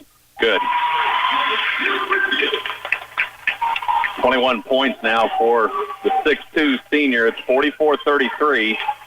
7 minutes left in this ball game. Bruna brings it down, hands it to Atkins. Right baseline, back to Bruna. Left wing, Sedlacek. Skip pass inside Peters. Turns, faces the rim. Drives the lane, up and down for Pete Peters.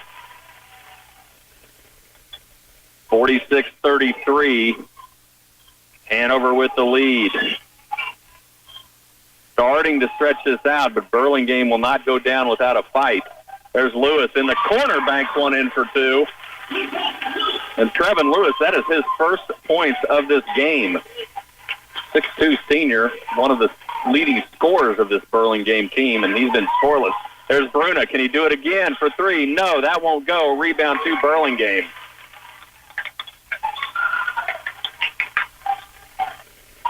Here comes Lewis. Down court, tries driving around Peters. Cut off. Great defense. Greenwood top of the key, looking right. Now he'll get it to Masters. Up top to Quaney. Back to Griffin driving the lane. They're going to call Thomas Atkins again. And I think it's 4 on Atkins. So Atkins is coming out. Dakin Stahlbomber will come back in.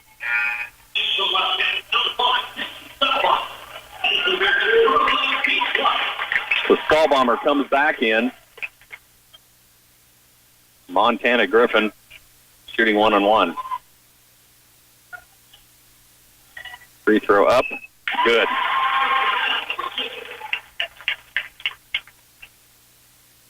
Back to a 10-point lead, 46-36. 5:56 left in the game. Second free throw up. Good. Griffin hits both. He's got 23 in the game. It's 46-37. 5:50 left in this game. Hanover with the lead. Bruna, Stahlbomber, right side three. No, won't go near the baseline. Rebound to Lewis. Kicks it to Greenwood. He'll bring it across. Left wing Klein. Up top Quaney. Back to Griffin. Griffin, left elbow, shot up and down, and Montana Griffin is just playing blind right now. He's got 25, and the lead is cut to 7, and Coach Kim Losey wants a timeout. 5:21 left in the ball game. It's 46-39. Hanover leads when we come back.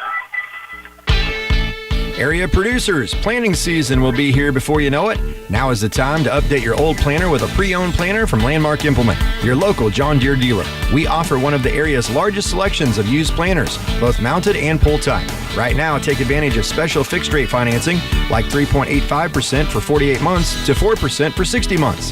Visit your local Landmark Implement location or view our complete planter inventory at landmarkimp.com and experience the Landmark difference.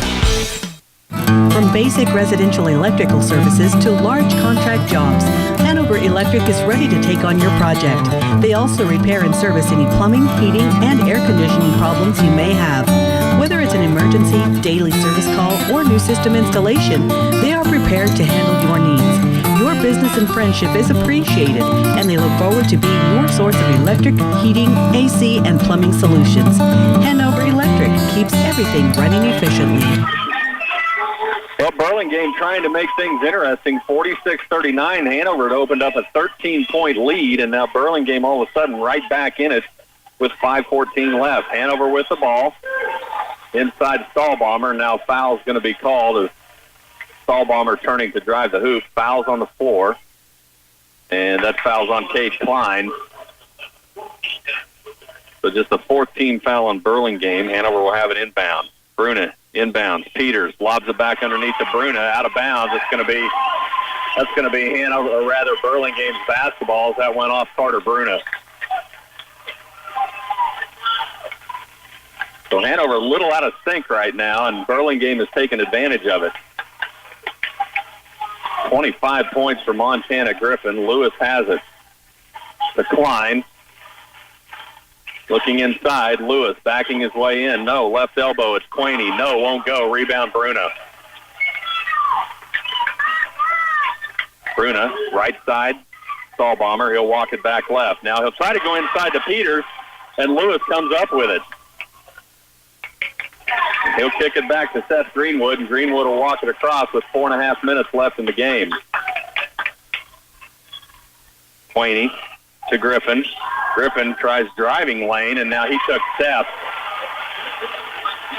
Montana Griffin took steps. Burlingame crowd hates it, but that's exactly what he did. There was absolutely no contact.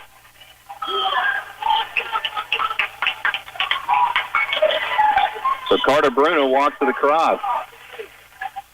Burlingame's man-to-man. Not going to let Hanover hold it. Stahlbomber hands it to Sidlachik, hands it back to Stahlbomber. Now right elbow, Pete Peters for two, won't go. Rebound to Lewis. Here comes Burlingame. Griffin has it. Left side, Klein, 20-footer, yes. Cade Klein hits up and down, and it's 46-41 with 3:45 left in this game. And Burlingame really making some noise. And all of a sudden the Burlingame crowd is alive, and now an offensive foul is going to be called on Hanover, and that's on Carter Bruna. Well away from the play. I didn't see it. But Coach Kim Losey looking at his seniors saying, yes, you did.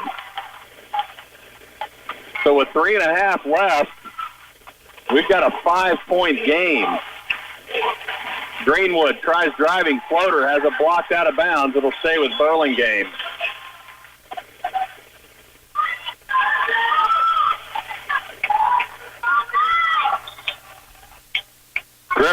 Oh, Griffin goes right off the back of Dakin Stahlbomber, tries to take it up, and it won't go, and Stahlbomber just shakes his head no as he comes down with that board.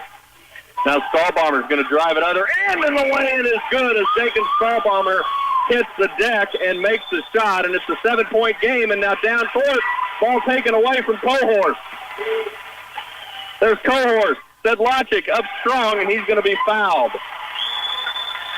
And it's getting a little bit chippy under the basket as Burlingame getting a little frustrated, and they really don't have a lot to be frustrated about. They have played extremely well. They came in with a defensive game plan and executed it. Dawson Sedlacek now shooting 2. Free throw up and down. Sedlacek was 7, and we're back to an 8-point game with 2:57. Hanover has not played a terrible game. Burlingame has just played that well.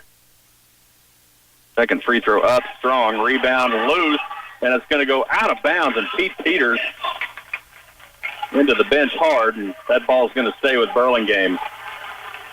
49-41, 2:55 left in this game. Both crowds on their feet, and it's a full house here at the Tigers' Den. Greenwood has it. Griffin at the top of the key, tries driving, not much there. Back to Greenwood, to Griffin for 3, left wing, no. Ball loose, and it's going to go out of bounds, saved in, but right into the hands of Pete Peters. 2.5 minutes left, and Hanover has an 8-point lead in possession. Peters at the stripe. He's going to kick it back out to Cohorst. To Sedlacek. Back to Stahlbomber. Back over to Bruna. Back up top. Sedlacek near steal, and they do have it. Griffin has it. 2-10, drives, other end, and shot off glass and good. And 1.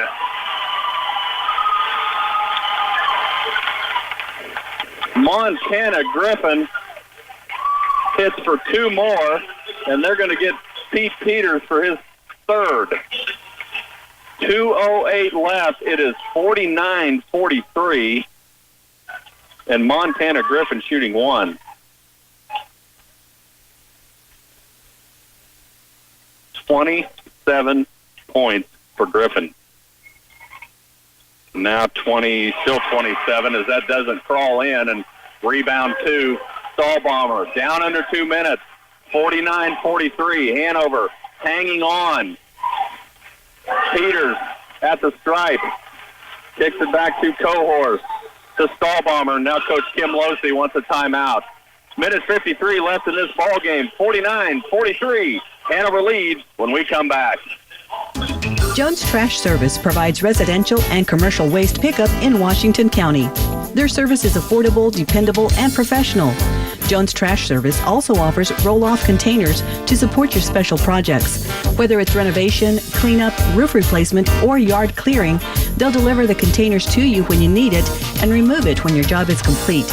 Contact them for quotes for home or business trash service if you're not already on their route. Jones Trash Service of Washington. There's no substitute for experience. This is especially true when it comes to agriculture. You've got to have roots in agriculture to be able to offer worthwhile advice to someone who makes their living making things grow. Our ag people know what they're doing. We have years of ag lending experience. Citizens State Bank, Marysville, Waterville, and Hanover. Member FDIC. We're just making a living, making things grow. Well, a minute 53 left. Hanover has possession out of that timeout. 49-43. They lead. Inbounds to Cohorst. Around Lewis on the left side. He's going to bring it back up top. Back to Bruna. Burlingame still has a foul to give, and now they'll use it as Seth Greenwood all over Carter Bruna, and official finally does call it. So next one will send Hanover to the line. Bruna will inbounds now on the far side of the court. Gets it into Sedlacek. Down to a minute 30. Sedlacek hands it to Cohorst. Going left, and now he's going to be fouled. So Cade Cohorst will go to the line shooting 1-on-1. Cohorst is scoreless in this game. 49-43. Hanover with the lead, minute and a half. Cade Cohorse shooting 1-on-1, and that is that foul is going to be on Trevin Lewis, and that's his second. Cohorse 1-on-1. First free throw up and down. So Cade Cohorse first point, and it comes at a pretty good time. He'll have one more. Now a 7-point Hanover lead. Second one up and down, and Cade Cohorse hits them both. Atkins will come back in with 4 fouls and a minute and a half left in the game. Cohorse, after hitting both those free throws, will go out. 51-43. Minute 20. Burlingame with it. Griffin has it. He has 27 points in this game. And now a steal from Atkins. Here we go. Run out on the other end, and they're going to call him for step. And he did take a little hop step and, again, holds his hands up to Coach Losey, and Coach Losey shows him what he did. So minute 15. Burlingame gets it back, 51-43. Greenwood. Lewis at the top of the key. Griffin now drives, scoops it underneath Aquani, and he can't hang on to it. Does recover. Back to Griffin, and now he's caught. Griffin caught, and now finds Lewis on the other side. Has that ball taken away by Stahlbomber. Great defense by Dakin Stahlbomber. And now Bruna's going to be fouled with 48 seconds left. And Carter Bruna heads to the line shooting 1-on-1, and if that's on Griffin, that's 5. And Montana Griffin has played an outstanding game. 27 points for the senior. Bruna's first free throw is good. 17 points now for Bruna, and the lead has gone to 9. Maybe Hanover can start to breathe a little as Bruna hits the second one. Burlingame has came in here with a game plan, and they have executed and really pushed Hanover, 53-43. Now Greenwood, other end, a floater in the lane is good. So Burlingame not done yet. 40 seconds left. It's an 8-point game, 53-45. Timeout on the floor when we come back. Call Sapp Brothers of Hanover for bulk delivery of gasoline, diesel fuel, propane, and oil. Wherever you live in north central Kansas, Sapp Brothers wants to be your reliable source of energy. Whether it's propane to heat your home or diesel fuel to power your farm equipment, they'll even deliver fuel to the field in your busiest season. From year to year and throughout every season, Sapp Brothers will keep you moving. Call them for a competitive fuel quote at 337-2446. So 40 seconds left in the game. It's 53-45. Burlingame in a full court press. Dakin Stahlbomber will inbound. Gets it into Bruna. Bruna driving around 3 Burlingame Bearcats, and now he's going to be fouled and knocked to the ground by Greenwood, who quickly goes over and extends a hand to Carter Bruna. So Carter Bruna will walk to the other end. Still 1-on-1. Next one will be the double bonus. So Bruna shooting 1-on-1. 18 points for Carter Bruna. Still 18 as that one won't go. And now foul is going to be called on the rebound. That's on Dakin Stahlbomber, and I didn't see it either, Dakin. Regardless, we'll walk to the other end, and Trevor Quaney, a 6'5 freshman, shooting 2 with 33 seconds left. First free throw up and down. Trevor Quaney, a 6'5 freshman. Be quite the player for these Bearcats. Second free throw up and good. So the freshman hits both, 53-47. 30 seconds left. Burlingame, you'd think, would foul pretty quick. They're not.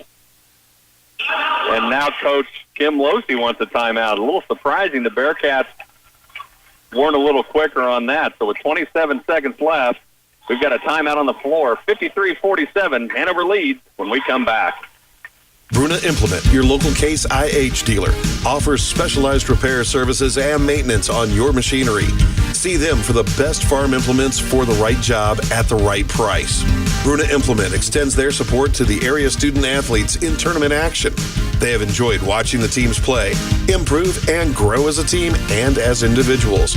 Congratulations to all the area high school teams for making it to the postseason playoffs. Bruna Implement is extremely proud of your success. A glance at the calendar tells you that planting season is closing in. The winter weather is not giving up. Give the Wilbur Ellis sales team a call so we can have a plan in hand to charge forward when the weather gives us a shot. Making planting decisions is a whole lot more efficient with the soil testing and mapping options we have. And with those, we can find what your soil needs to fill the nutrient requirements of the next crop. I'm Kenny Beach with Wilbur Ellis. We're here to serve you in every season. So out of the timeout on the inbound, Dakin Stahlbommer's fouled immediately. So Stahlbommer heads to the line, will now shoot two. Both teams in the double bonus, 53-47. 24.6 seconds left in this game. Stahlbommer's first is good. 10 points now for Stahlbommer. He'll have one more. Second one on the way. Rims out. 54-47. Here comes Burlingame. Down 7 with 20. Greenwood in the lane. Drives. He's going to be fouled, and I think that's on Carter Bruna. And it is. So Seth Greenwood will go to the line shooting two.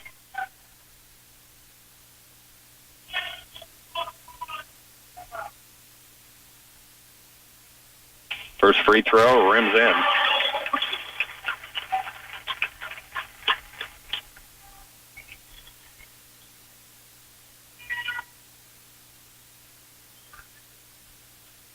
Second free throw, good.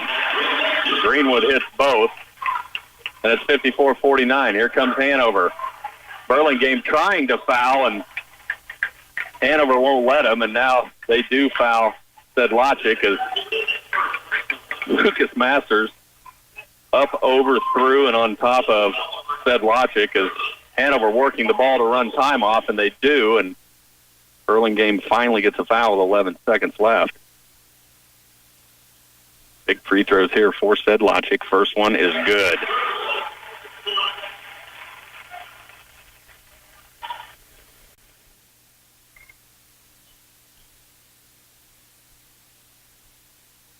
Second free throw. Dawson Sedlacek hits both, and it's 55-49. 11.5 seconds left. Hanover is going to press and force Burlingame, and now Atkins on the inbound steal. Atkins up and down for two. What a defensive play by Thomas Atkins with 6. Here comes Greenwood for 3, down to 2 to 1, and a foul is going to be called as Dakin Stahlbommer comes down with the board, and Hanover is going to win this game after these free throws. 0.6 seconds left. And Dakin Stahlbommer goes to the line shooting two. It's 58-49. Stahlbommer's first is good.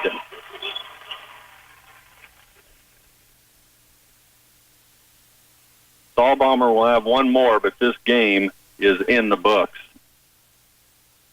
Second one from Stahlbommer, good. And Hanover is going to win this game 60-49. We'll take a timeout, bring it back, wrap it up after these. Besides skin cancer, breast cancer is the most commonly diagnosed cancer among American women.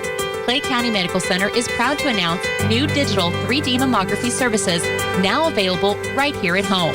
This revolutionary new screening and diagnostic breast imaging tool will improve the early detection of breast cancer. During the 3D exam, an X-ray arm sweeps over the breast, taking multiple images in seconds. For mammography care and all of your family care, consider Clay County Medical Center in Clay Center. This is 100.9 FM, KCLY, Clay Center. The time to book your spring minerals and tubs is right now. Through May 1st, Central Valley Ag is discounting CVA, Purina, and Hubbard minerals and tubs. You'll save $20 a ton on 1 to 4 tons, $40 a ton on 5 to 19, $60 on 20 tons or more. And when you order 1 ton or more, you'll be entered for a chance to win a Cabela's 60-quart cooler. Find all the information you need at CVACoop.com. Then talk to your local CVA feed sales specialist. You and Central Valley Ag, growing agriculture together. Well, a great game plan by the Burlingame Bearcats as they came in here and knew exactly what they wanted to do with Hanover, and that was slow them down and take them out of their offense, and they did just that, but just not quite enough as Hanover comes out on top 60-49. It was an 11-10 first quarter lead for Hanover. They led 24-19 at the half, stretched it out to 44-31 at the end of 3, but then Burlingame got back within 5 with just about 2 minutes left in this game. But then Hanover able to close it out 60-49. They're headed to Dodge City along with the Hanover Lady Cats. Let's look at scoring for Burlingame. What a game by 6'2" senior Montana Griffin. 27 points for Griffin. It was 8 for Seth Greenwood, 7 for Cade Klein, 4 for Trevor Quaney, the 6'5" freshman, 2 for Trevin Lewis, and a point for Jordan Briggs. For the Hanover Wildcats, Carter Bruno leading the way with 18 points. He hit 3 threes in that third period, just had the hot hand to put Hanover up. 12 from Thomas Atkins and Dakin Stahlbomber, 9 from Dawson Sedlacek, 7 from Pete Peters, and 2 from Cade Cohorst. Hanover wins it 60-49. Earlier, it was the Hanover Lady Cats beating Beloit St. John's 55-34. Both of these teams will head to the 1A state tournament in Dodge City next week. Also, you heard earlier, Clay Center Lady Tigers headed to Hutchinson for the state tournament next week as well. We'll have times and opponents as they become available. Should know that sometime tomorrow. Well, that's going to wrap up our coverage at the 1A state tournament in Clay Center. Again, appreciate the hospitality from Bud Young and Greg Ferguson here in Clay Center. Thanks for the help last night to Dalton Heist as he stepped in and assisted me with the boys' game. That is going to wrap up our coverage for Rocky Downing and Randy Carlson, who you heard earlier in Riley County. For KCLY Sports, I'm Phil Casper. KCLY's coverage of Hanover Wildcat basketball is brought to you in part by Central Valley Ag, Hanover Electric, Citizen State Bank of Hanover, Waterville, and Marysville, TSI Kansas Clay Center, and Hometown Lumber and Hardware, by Patterson Health Mart Pharmacy and Radio Shack, Nutrien Ag Solutions, Green Team Cars Clay Center, Sapp Brothers, and Landmark Implement.